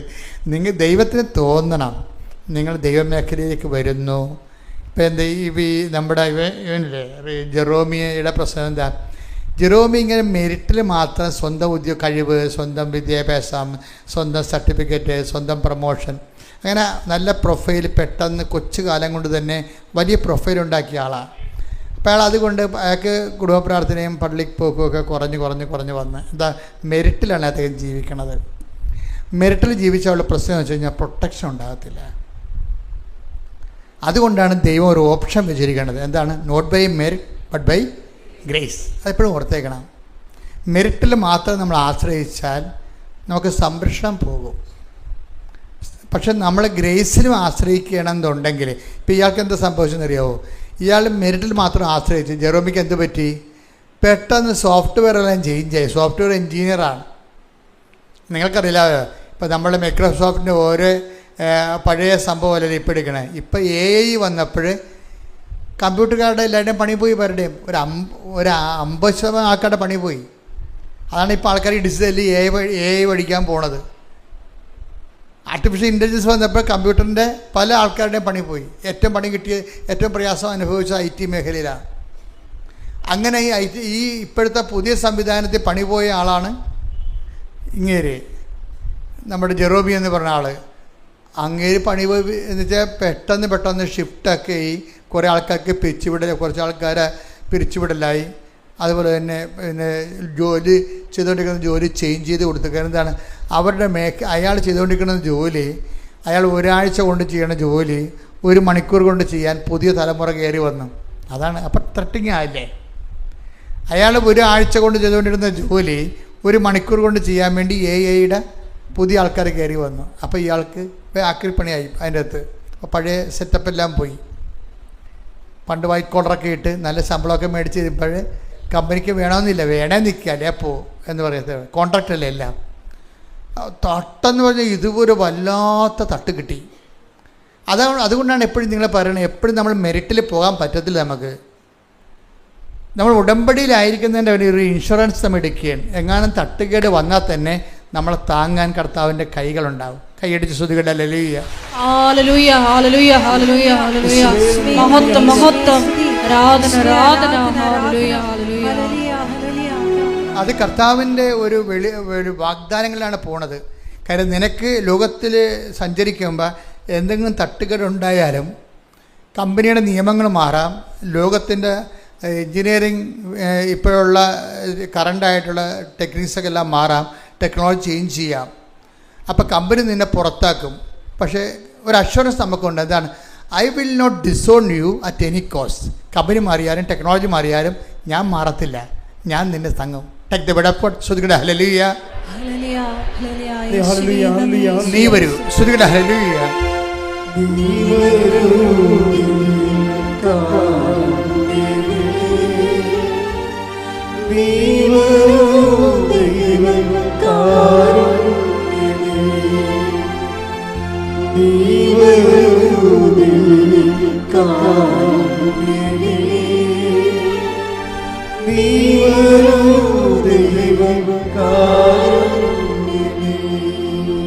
പരിശുദ്ധ പരമദിവ്യകാരുണ്യത്തിന് നേരവും ആരാധനയും സ്തുതിയും പുകഴ്ചയും ഉണ്ടായിരിക്കട്ടെ. എബ്രായർ 13:5 ഞാൻ നിന്നെ ഒരു വിധത്തിലും അവഗണിക്കുകയോ ഉപേക്ഷിക്കുകയോ ഇല്ല എന്ന് അവിടുന്ന് പറഞ്ഞിട്ടുണ്ടല്ലോ. അത് വാഗ്ദാനമാണ്. അവിടുന്ന് പറഞ്ഞിട്ടുണ്ടല്ലോ, വാഗ്ദാനമാണ്. കമ്പനി നിന്നെ ഉപേക്ഷിക്കാം. ചിലപ്പോൾ നിൻ്റെ വിദ്യാഭ്യാസം അപ്ഡേറ്റ് ചെയ്യുന്നില്ല എന്നുണ്ടെങ്കിൽ നിന്നേക്കാൾ മുകളിൽ വേറെ ആൾക്കാർ വരികയും അവരെ കമ്പനി അക്കോമഡേറ്റ് ചെയ്യുകയും നിന്നെ റിജക്റ്റ് ചെയ്യുകയും ചെയ്യാം. അങ്ങനെ റിജക്ഷൻ വന്നാലും I will not disown you at any cost. എന്ത് കാരണം വന്നാലും ഈ വചനം വായിച്ചാൽ ഇരുന്ന് കരഞ്ഞു പോകും നമ്മൾ. ദൈവം എന്ത് ദീർഘവീക്ഷണത്തോടെയാണ് നമ്മളെ വേകുലങ്ങളെ, വേവലാതികളെ കണ്ടുകൊണ്ട് അതിനെപ്പോലും നമ്മളെ കവർ ചെയ്തുകൊണ്ടാണ് ബൈബിൾ എഴുതിയിരിക്കുന്നത്. ഇങ്ങനെ പല പല കാരണങ്ങളാൽ നീ ഉപേക്ഷിക്കപ്പെടാം, പക്ഷേ ഞാൻ നിന്നെ ഒരിക്കലും ഉപേക്ഷിക്കത്തില്ല. അതിപ്പോൾ നമ്മൾ അഷുറൻസ് ചെയ്യണത്, ഇൻഷുർ ആക്കുന്നതിൻ്റെ കാരണം ഉടമ്പടിയിലൂടെയാണ്. അതുകൊണ്ടാണ് ഈ മനുഷ്യൻ ഉടനെ വീട്ടിലായി കഴിഞ്ഞപ്പോൾ, ജോലി നഷ്ടപ്പെട്ട് വീട്ടിലായി കഴിഞ്ഞപ്പോൾ അദ്ദേഹം അമ്മയുടെ ബാഗിൽ അബുദാബി പള്ളി ചെന്നപ്പോൾ 8 മാസത്തിന് മുമ്പാണ് ആരോ ഒരു കൃപാസനം പത്രം കൊടുത്തു. അത് കൃപാസനത്തെക്കുറിച്ച് കേട്ടുള്ള കാരണം പിന്നീട് വായിക്കാമെന്ന് പറഞ്ഞ് ബാഗിലത്ത് മേടിച്ച് വെച്ചു.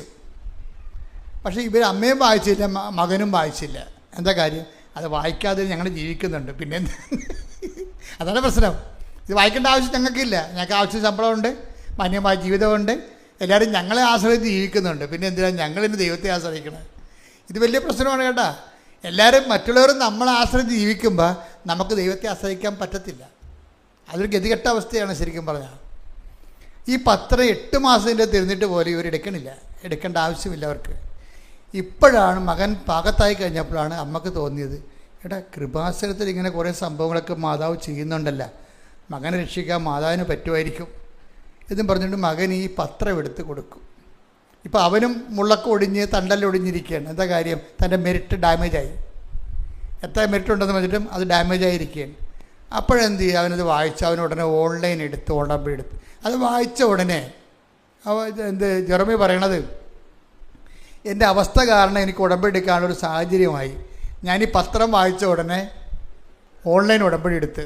അപ്പോഴാണ് ഞാൻ ഓർക്കുന്നത്, ദൈവമേ ഓൺലൈൻ ഉടമ്പടി ജനങ്ങളെ നിങ്ങൾ ആരും വേദനിക്കരുത്, ഒറ്റക്കല്ല, കർത്താവ് നിങ്ങളുടെ കൂടെയുണ്ട്. കൃപാസനം മാതാവ് പറന്ന് സഞ്ചാരിയായിട്ട് നിങ്ങളുടെ മുമ്പിൽ എത്താൻ വേണ്ടി അന്റാർട്ടിക്കയിലുള്ളൊരു നെറ്റുണ്ടെങ്കിൽ ഉടമ്പടി ചെയ്യാൻ വേണ്ടിയാണ് അന്ന് കോവിഡ് കാലത്ത് ദൈവം തന്നാണ് ഓൺലൈൻ ഉടമ്പടി.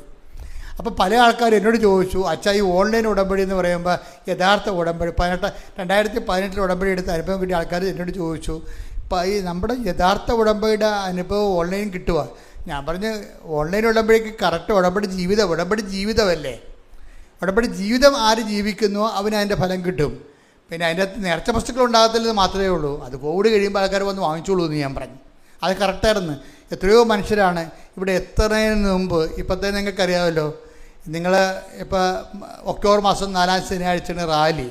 ഇപ്പോൾ ആലപ്പുഴത്തെ അവസ്ഥ എന്താണ്? ഓൾമോസ്റ്റ് എല്ലാ ഹോട്ടലും ഇപ്പോൾ തന്നെ ബുക്ക്ഡാണ്. ഫ്ലൈറ്റ് ആ ആഴ്ചത്തെ മുഴുവൻ ഫ്ലൈറ്റും ബുക്ക്ഡാണ്. ഇതാണ് റാലിയുടെ അവസ്ഥ. അപ്പം നിങ്ങൾ ഇന്നു മുതൽ തന്നെ ഇതിനൊക്കെ പ്രാർത്ഥിച്ചൊരുങ്ങണം.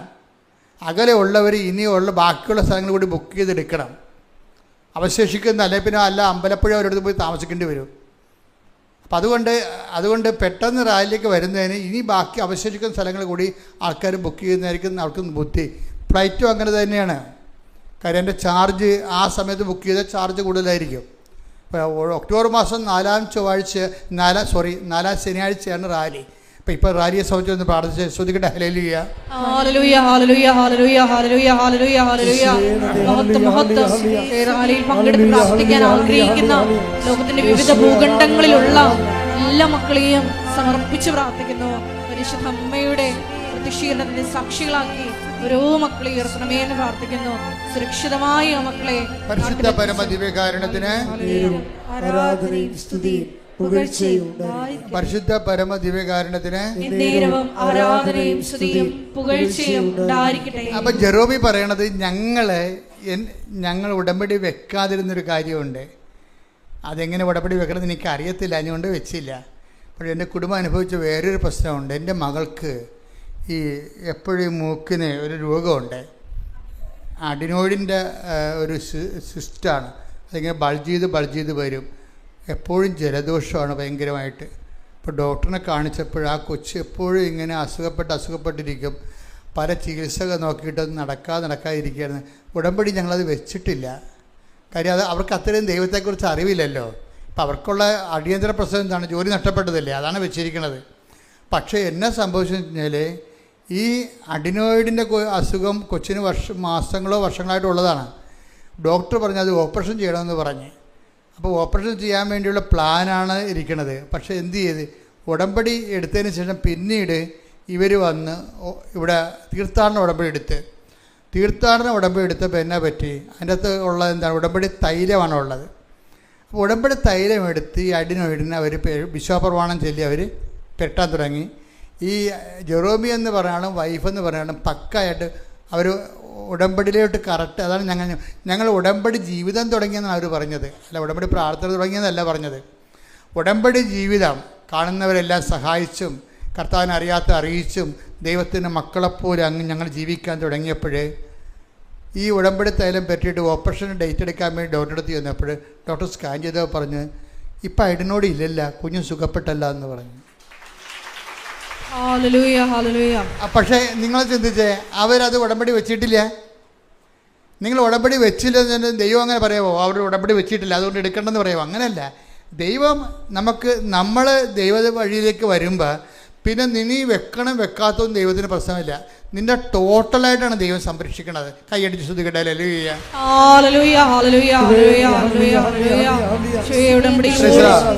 പിന്നെ ഉടനെ ജെറോമി അടുത്ത അനുഭവങ്ങൾ എന്താ വെച്ചാൽ, ഉടമ്പടി ഇയാൾ സത്യസന്ധമായിട്ട് ജീവിക്കുകയല്ലേ.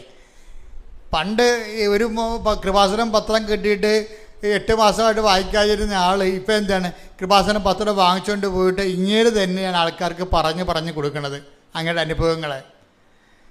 അപ്പോൾ ചെറുപ്പക്കാരെന്ന് പറഞ്ഞു കൊടുക്കുമ്പോൾ ദൈവം എന്തുമാത്രം മഹത്വപ്പെടുമെന്നറിയാവോ? ആണായാലും പെണ്ണാലും ചെറുപ്പക്കാരെപ്പോഴും ശ്രദ്ധിക്കണം. നിങ്ങൾ വയസ്സായിട്ട് വർക്ക് ചെയ്യാൻ ഇരിക്കരുത്. അതാണ് പറഞ്ഞത്, യുവാവേ നീ ചെറുപ്പമായിരിക്കുമ്പോൾ തന്നെ ദൈവത്തിന് അറിയാം. കാര്യം ദൈവത്തെ മഹത്വപ്പെടുത്താൻ പറ്റിയ ഏറ്റവും വലിയ എലഗൻ്റായിട്ടുള്ള പ്രായമാണത്. അപ്പം നിങ്ങൾ ധൈര്യമായിട്ടാണ് അത് ചെയ്യേണ്ടത്. പ്രത്യേകിച്ച് യൂത്ത് അത് ചെയ്യേണ്ടത്. കാര്യം ദൈവം ഇരട്ടി മഹത്വപ്പെടും. ദൈവം നിങ്ങൾ വല്ലാതെ ഇങ്ങനെ വാരിയെടുത്ത് ഓൺ ചെയ്യും. അപ്പം അതുകൊണ്ടൊന്ന് പ്രാർത്ഥിക്കുക. കർത്താവായ ദൈവമേ എല്ലാ യുവജനങ്ങളെയും പ്രത്യേകം അനുഗ്രഹിക്കണം. അവർക്ക് വിശ്വാസത്തോടെ ആ വിശ്വാസം പ്രഘോഷിക്കാൻ അവർക്ക് പ്രത്യേക അഭിഷേകം നൽകണം. അവർക്ക് ദൈവസ്നേഹം നൽകണം. അവർ ദൈവത്തെ അറിഞ്ഞുകൊണ്ട് ലോകത്തിന്റെ അപ്പോസ്തലന്മാരായി സുവിശേഷ സാക്ഷികളായി അവരെ മാറ്റണമേ. ശ്രുതികട്ടെ. ഹല്ലേലൂയ.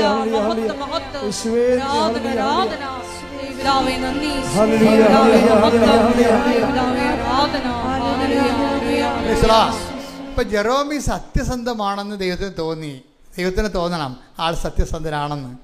പിന്നെന്താ പറയണേ, ഞാൻ ഈ വീട്ടിൽ ഇരുന്നിട്ട് 100 കമ്പനികൾക്ക് IT കമ്പനികൾക്ക് ആപ്ലിക്കേഷൻ വിട്ടു. 100 കമ്പനികൾക്ക്. ആർക്കും എന്നെ വേണ്ട. ഇത്ര എക്സ്പീരിയൻസ് ഉണ്ടെന്ന് പറഞ്ഞിട്ടും ഇന്ന കമ്പനി ഞാൻ വർക്ക് ചെയ്തതായിട്ട് ഹൈ പ്രൊഫൈൽ കാണിച്ചിട്ടും ഒരു മനുഷ്യനും എന്നെ വേണ്ട. അപ്പം ഞാൻ ഓർത്ത് ജീവിതം മൊത്തം ഇരുട്ട് കയറി, ഞാൻ തീർന്നെന്ന് വിചാരിച്ചു. ആരെല്ലാം തീർന്നെന്ന് പറഞ്ഞാലും അന്തിമ വാക്ക് കർത്താവിൻ്റെതാണ്. കർത്താവ് തീർന്നില്ലെന്ന് പറഞ്ഞാൽ നമ്മൾ തീർന്നില്ല. ശ്രുതികട്ടെ. ഹല്ലേലൂയ.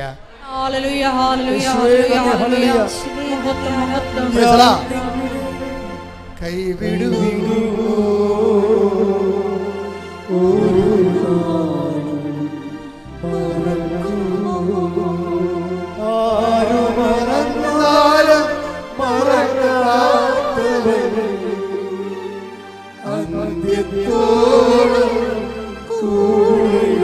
ചെറുതി പാടുക.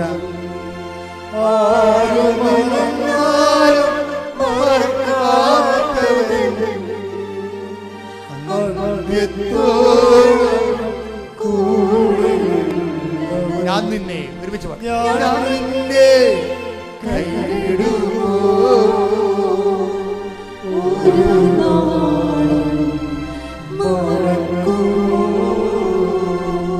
പരിശുദ്ധ പരിശുദ്ധ പരമദിവ്യകാരുണ്യത്തിന് എന്നേരവും ആരാധനയും സ്തുതിയും പുകഴ്ചയും ഉണ്ടായിരിക്കട്ടെ.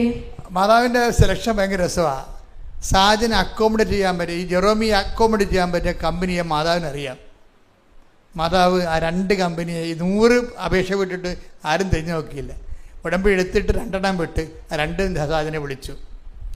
അപ്പോൾ ഇവന് പേടിയായി. എന്താ കാര്യം? പുതിയ കാലത്തെ പുതിയ ടെക്നോളജിയിലുണ്ടായിരുന്ന സോഫ്റ്റ്വെയറിലുണ്ടായിരുന്ന മാറ്റം കാരണം ഇവർ പ്രാക്ടിക്കലും തിയറിയും ചോദിച്ചാൽ പ്രശ്നമാണ്. അപ്പോൾ ഇവൻ ഉടമ്പടി എടുക്കുമ്പോൾ തിരികെത്തിക്കുമ്പോൾ മാതാവേ എനിക്ക് ഒത്തിരി എന്നോട് ചോദിച്ചാൽ ഞാൻ പെട്ടുപോകും. കാര്യം പുതിയ ആൾക്കാരാണ് ഇരിക്കണത്, ഞാൻ പഴയ സിലബസിലൊക്കെ പഠിച്ചിരിക്കണത്. അപ്പോൾ എനിക്ക് പ്രാക്ടിക്കലും എനിക്ക് പ്രശ്നമാണ്, തിയറിയും എനിക്ക് പ്രശ്നമാണ്. ഒത്തിരി ചോദ്യങ്ങൾ ചോദിച്ചാൽ ഞാൻ പെട്ടുപോകും, എന്നെ സഹായിക്കണം. അപ്പോൾ പണ്ട് ഭയങ്കര മെരിട്ടാണെന്ന് പറഞ്ഞ ആൾ പറയണ കണ്ടില്ലേ, എനിക്കിപ്പോൾ മെരിട്ടില്ലെന്നാണ് പറയണത്. കണ്ട, അതാണ് വിഷയം. ആ ഗ്രോത്ത് മനസ്സിലാക്കണം. എനിക്കിപ്പോൾ മെരിട്ടില്ല എന്നാണ് പറഞ്ഞത്. ദൈവദൃശ്യനിധി പറയുകയാണ്, എൻ്റെ മെരിട്ട് നിൻ്റെ കൃപയാണെന്ന്. ഇത് പറഞ്ഞിട്ട് ഇവൻ പോകുമ്പോൾ ഇവനോട് ഇൻ്റർവ്യൂ ചെല്ലുമ്പോൾ ഇൻ്റർവ്യൂ ചെല്ലുമ്പോൾ എന്താ സംഭവം എന്നറിയാമോ? 8-9 പ്രാക്ടിക്കലും 8-9 തിയറിയും ചോദിക്കേണ്ട സ്ഥലത്ത് ഇവനെ അറിയാവുന്ന 2 തിയറിയും 2 പ്രാക്ടിക്കലും ചോദിച്ച് ഇൻ്റർവ്യൂ ക്ലോസ് ചെയ്ത്. അയ്യോ, ഇത് ഭയങ്കര രസമാണ്. അമ്മ ഇങ്ങനെ കൂടെ നിൽക്കുകയാണ്. അമ്മ നമ്മുടെ കൂടെ ഇങ്ങനെ വരും. അമ്മ ഇങ്ങനെ കൂടെ വരും. എന്ത് ചോദിക്കണം, എന്ത് ചോദിക്കണ്ട, എന്ത് നമുക്കറിയാം. ഇങ്ങനെ സപ്പോർട്ടെന്ന് പറഞ്ഞാൽ വല്ലാത്ത ദൈവത്തിൻ്റെ ഒരു അമ്മ രൂപം എന്ന് പറയുന്നത് ഉണ്ടല്ല. ദൈവത്തിന് അമ്മയാകാൻ പറ്റാത്തത് കൊണ്ട് തന്നെയാണ് പരിശുദ്ധ അമ്മയെ ഭൂമി സൃഷ്ടിച്ച് ഒരു അമ്മഭാവം ഉൾക്കൊണ്ടുകൊണ്ട് ആ വാത്സല്യം പോലെ തന്നെ ഇങ്ങനെ സഞ്ചരിച്ച് വരും. എന്നിട്ട് ഇതേപോലെ തന്നെ എന്നിട്ട് പറയണേ, സാധാരണഗതിയിൽ 2 മാസം 2.5 മാസം കഴിയുമ്പോഴാണ് അവർ ഈ ജോലി കിട്ടിക്കഴിഞ്ഞാൽ അവർ വിളിക്കണത്. ഞാൻ 29-ാം തീയതി ഇൻ്റർവ്യൂവിന് പോയത്, എനിക്ക് 30-ാം തീയതി തന്നെ ജോലിക്ക് കയറ്റിയെന്ന്. എന്നിട്ട് പറയണത് ടൈം ഷോർട്ടണിങ് എന്നൊക്കെ അച്ഛൻ പറയത്തില്ലേ, ഇതാണ് ടൈം ഷോർട്ടണിങ് എന്ന്. ലൈറ്റ് വെയ്റ്റനിങ് എന്ന് അച്ഛൻ പറയത്തില്ലേ, ഇതാണ് ലൈറ്റ് വെയ്റ്റനിങ് എന്ന്. നോക്കിയേ, ഉടമ്പടി എല്ലാം കാണാതെ പഠിച്ചിരിക്കുകയാണ്. ഉടമ്പടിയുടെ features not by merit but by grace, time shortening, light weightening. എന്താണ്?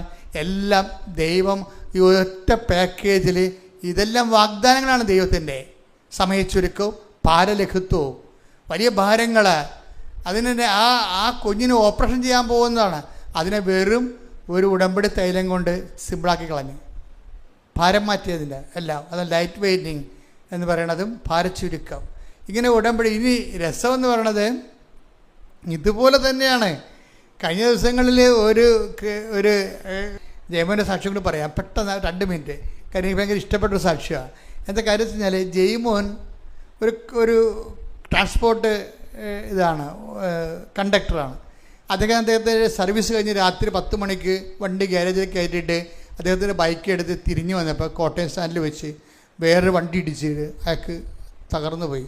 വാരിപ്പേറ്റ് 5 എണ്ണം ഒടിഞ്ഞ്, തോളലിലൊടിഞ്ഞ്. പിന്നെ കണ്ടീഷൻസ് എല്ലാം മാറി, ICUലൊക്കെ ആയിരുന്നു. അതിനുശേഷം തിരിച്ചു വന്നെങ്കിലും ഈ എല്ലുകളൊന്നും കൂടിയില്ല. അത് കാരണം മൊത്തം പ്ലാസ്റ്ററിങ്. 2 പേരിങ്ങനെ താങ്ങിയാൽ കിടത്താൻ പറ്റത്തുള്ളൂ, 2 പേർ താങ്ങിയാൽ മൂത്രമൊഴിക്കാൻ പറ്റും, എഴുന്നേൽപ്പിക്കാൻ പറ്റത്തുള്ളൂ. ഡോക്ടർ പറഞ്ഞു സർവാംഗം വേദനയായിരിക്കും, ആരും സഹിക്കാത്ത വേദനയായിരിക്കും എന്ന് പറഞ്ഞു. ഇവരെന്നാ ചെയ്യണത്? ആ സാക്ഷി നിങ്ങൾ കേൾക്കണം. അതിൻ്റെ ഈ അല്ലേ അവരുടെ ജയമോൻ്റെ വൈഫ് ഉടമ്പടി എടുത്തിട്ട് ആ ഉടമ്പടി തൈലം തേക്കുമ്പോൾ എന്താ സംഭവിക്കണത്? അപ്പം നിങ്ങളൊക്കെ എപ്പോഴും നമ്മൾ ശ്രദ്ധിക്കണം. ഉടമ്പടി തൈലം എന്ന് പറയുന്നത് ഒരു ഔഷധമല്ല, അതെപ്പോഴും നിങ്ങൾ ഓർക്കണം. കൃപാസനത്തിൽ ഒന്നും ഔഷധം നൽകുന്നില്ല ആർക്കും. കൃപാസനത്തിൽ ഒരു ചികിത്സയുമില്ല. കൃപാസനത്തിൽ എന്താണ്? വിശ്വാസ പ്രയോഗങ്ങളാണ് ഉള്ളത്. ഇതെല്ലാം മാധ്യമങ്ങളാണ്. നമ്മുടെ വിശ്വാസം നമുക്ക് പല രീതിയിൽ വിശ്വാസം പ്രാർത്ഥനയാക്കാം, വിശ്വാസം പ്രഖ്യാപനമാക്കാം, വിശ്വാസം പ്രയോഗമാക്കാം.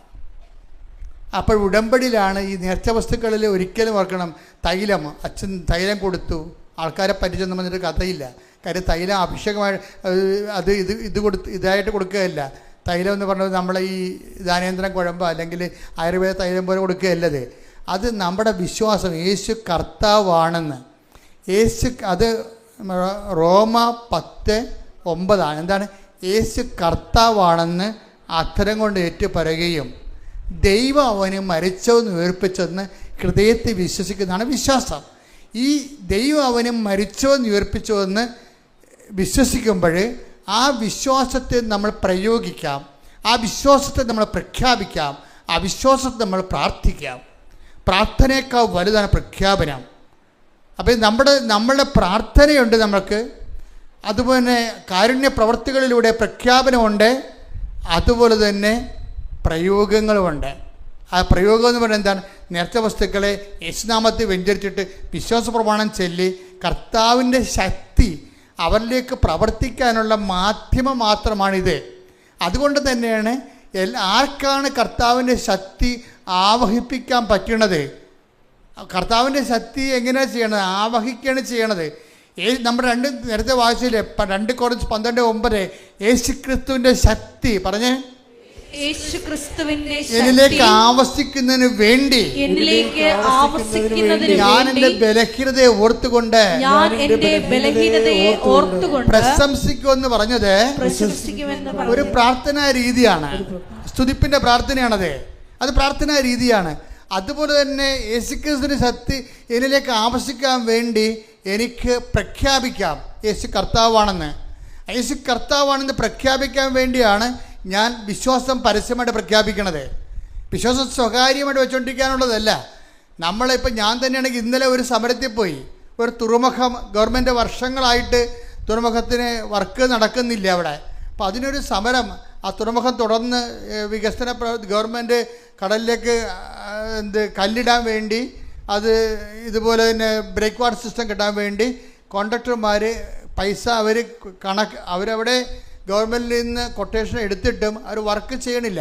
അപ്പോൾ സമരത്തിന് പോയി. അപ്പോൾ ഞാൻ സമരത്തിൽ ചെല്ലുമ്പോഴും ആ തുറമുഖത്തിൻ്റെ അവിടെ സമരത്തിന് നിൽക്കുമ്പോഴും ഞാൻ ജപമാല ചൊല്ലിക്കൊണ്ടാണ് യാതായം വിളിച്ചു പോണത്. എന്താ കാര്യം? എൻ്റെ വിശ്വാസ പ്രഖ്യാപനമാണത്. അല്ല സായിപ്പിനെ കാണുമ്പോൾ ഞാൻ കാവാത്ത മറക്കത്തില്ല, ലോഹയെ വിട്ട് കൊന്തം പിടിച്ചേ പോകത്തുള്ളൂ. ഇന്നലെ ഞാൻ കോടതിയിൽ പോയി. കോടതിയിൽ പോയത് വെച്ചാൽ 2013 കടൽ കയറിയപ്പോൾ ഒരു സമരം നടത്തിയപ്പോൾ ഞാനന്ന് കേസിൽപ്പെട്ട്. ഞാൻ ആ കേസ് പറയാൻ വേണ്ടി ഇന്നലെ കോടതി ചെന്നപ്പോഴുണ്ട് കേസ് പറഞ്ഞ് ഇറങ്ങിയപ്പോൾ ഒരു ക്രിസ്ത്യാനി എന്നെ വിളിച്ച് മാവിൻ്റെ ചുവട്ടിൽ കൊണ്ടുപോയി. മാവിൻ്റെ ചുവട്ടിൽ കൊണ്ടുപോയി, അച്ഛാ ഇനി അച്ഛൻ ലോഹയെ വിട്ട് കോടതി വരരുത്, ഇത് നമ്മുടെ സമുദായത്തിന് നാണക്കേടാണെന്ന് പറയും.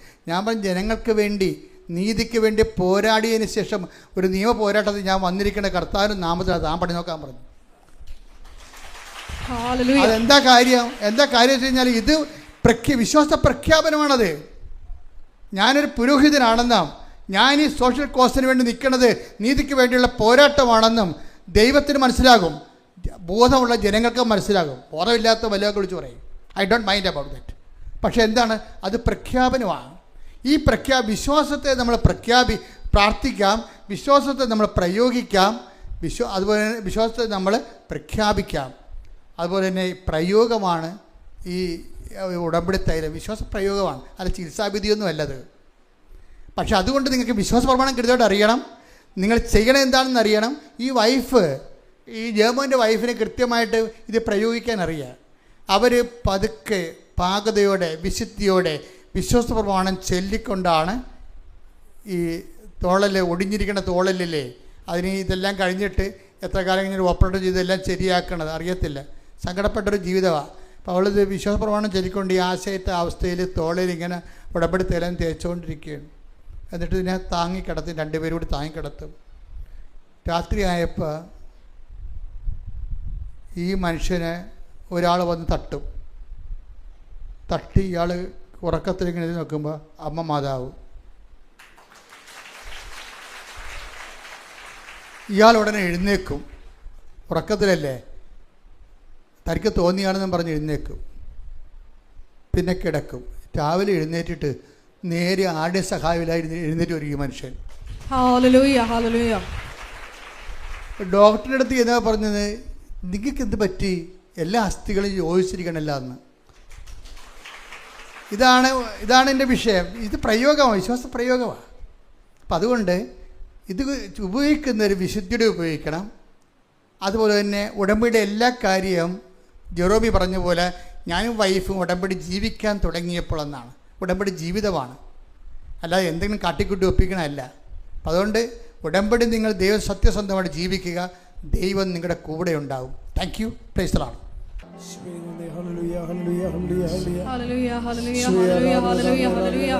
മൗനമായി പ്രാർത്ഥിക്കേണ്ട സമയമാണ്.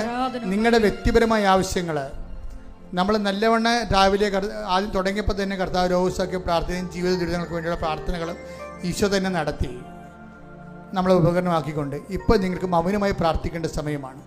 നിങ്ങളുടെ കണ്ണീരിന് അച്ഛൻ അഡ്രസ്സ് ചെയ്യാത്ത കണ്ണീരുണ്ടെങ്കിൽ ഇപ്പോൾ കൈകൾ കൂപ്പി ഈ ആശീർവാദത്തിൻ്റെ സമയത്ത് ഈശോയോട് പറയുക.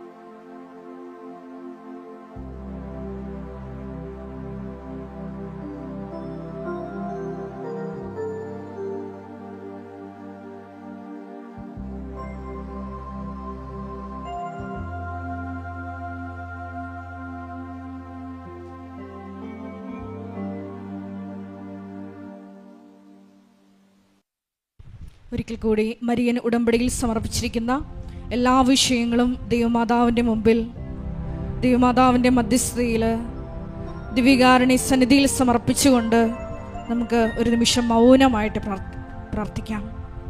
പരിശുദ്ധ അമ്മയുടെ പ്രത്യക്ഷീകരണത്തിൻ്റെ സാക്ഷികളാക്കി ഞങ്ങളെയും ഞങ്ങളുടെ കുടുംബത്തെയും ഉയർത്തണമേ എന്ന് പ്രാർത്ഥിച്ചുകൊണ്ട് നമുക്ക് ശിരസ് നമിച്ച് ദിവ്യകാരുണ്യനാഥൻ്റെ ആശീർവാദം സ്വീകരിക്കാം.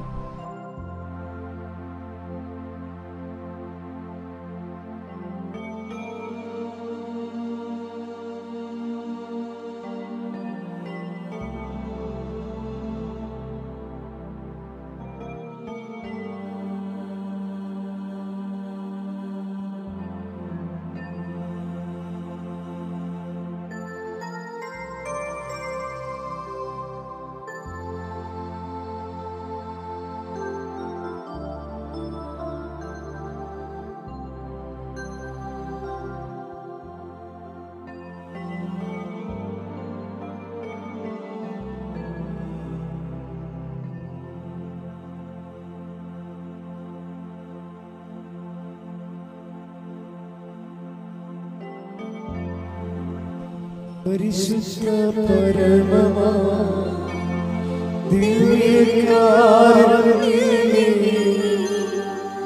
എന്നും എന്നും അങ്ങേക്ക് ആരാധന.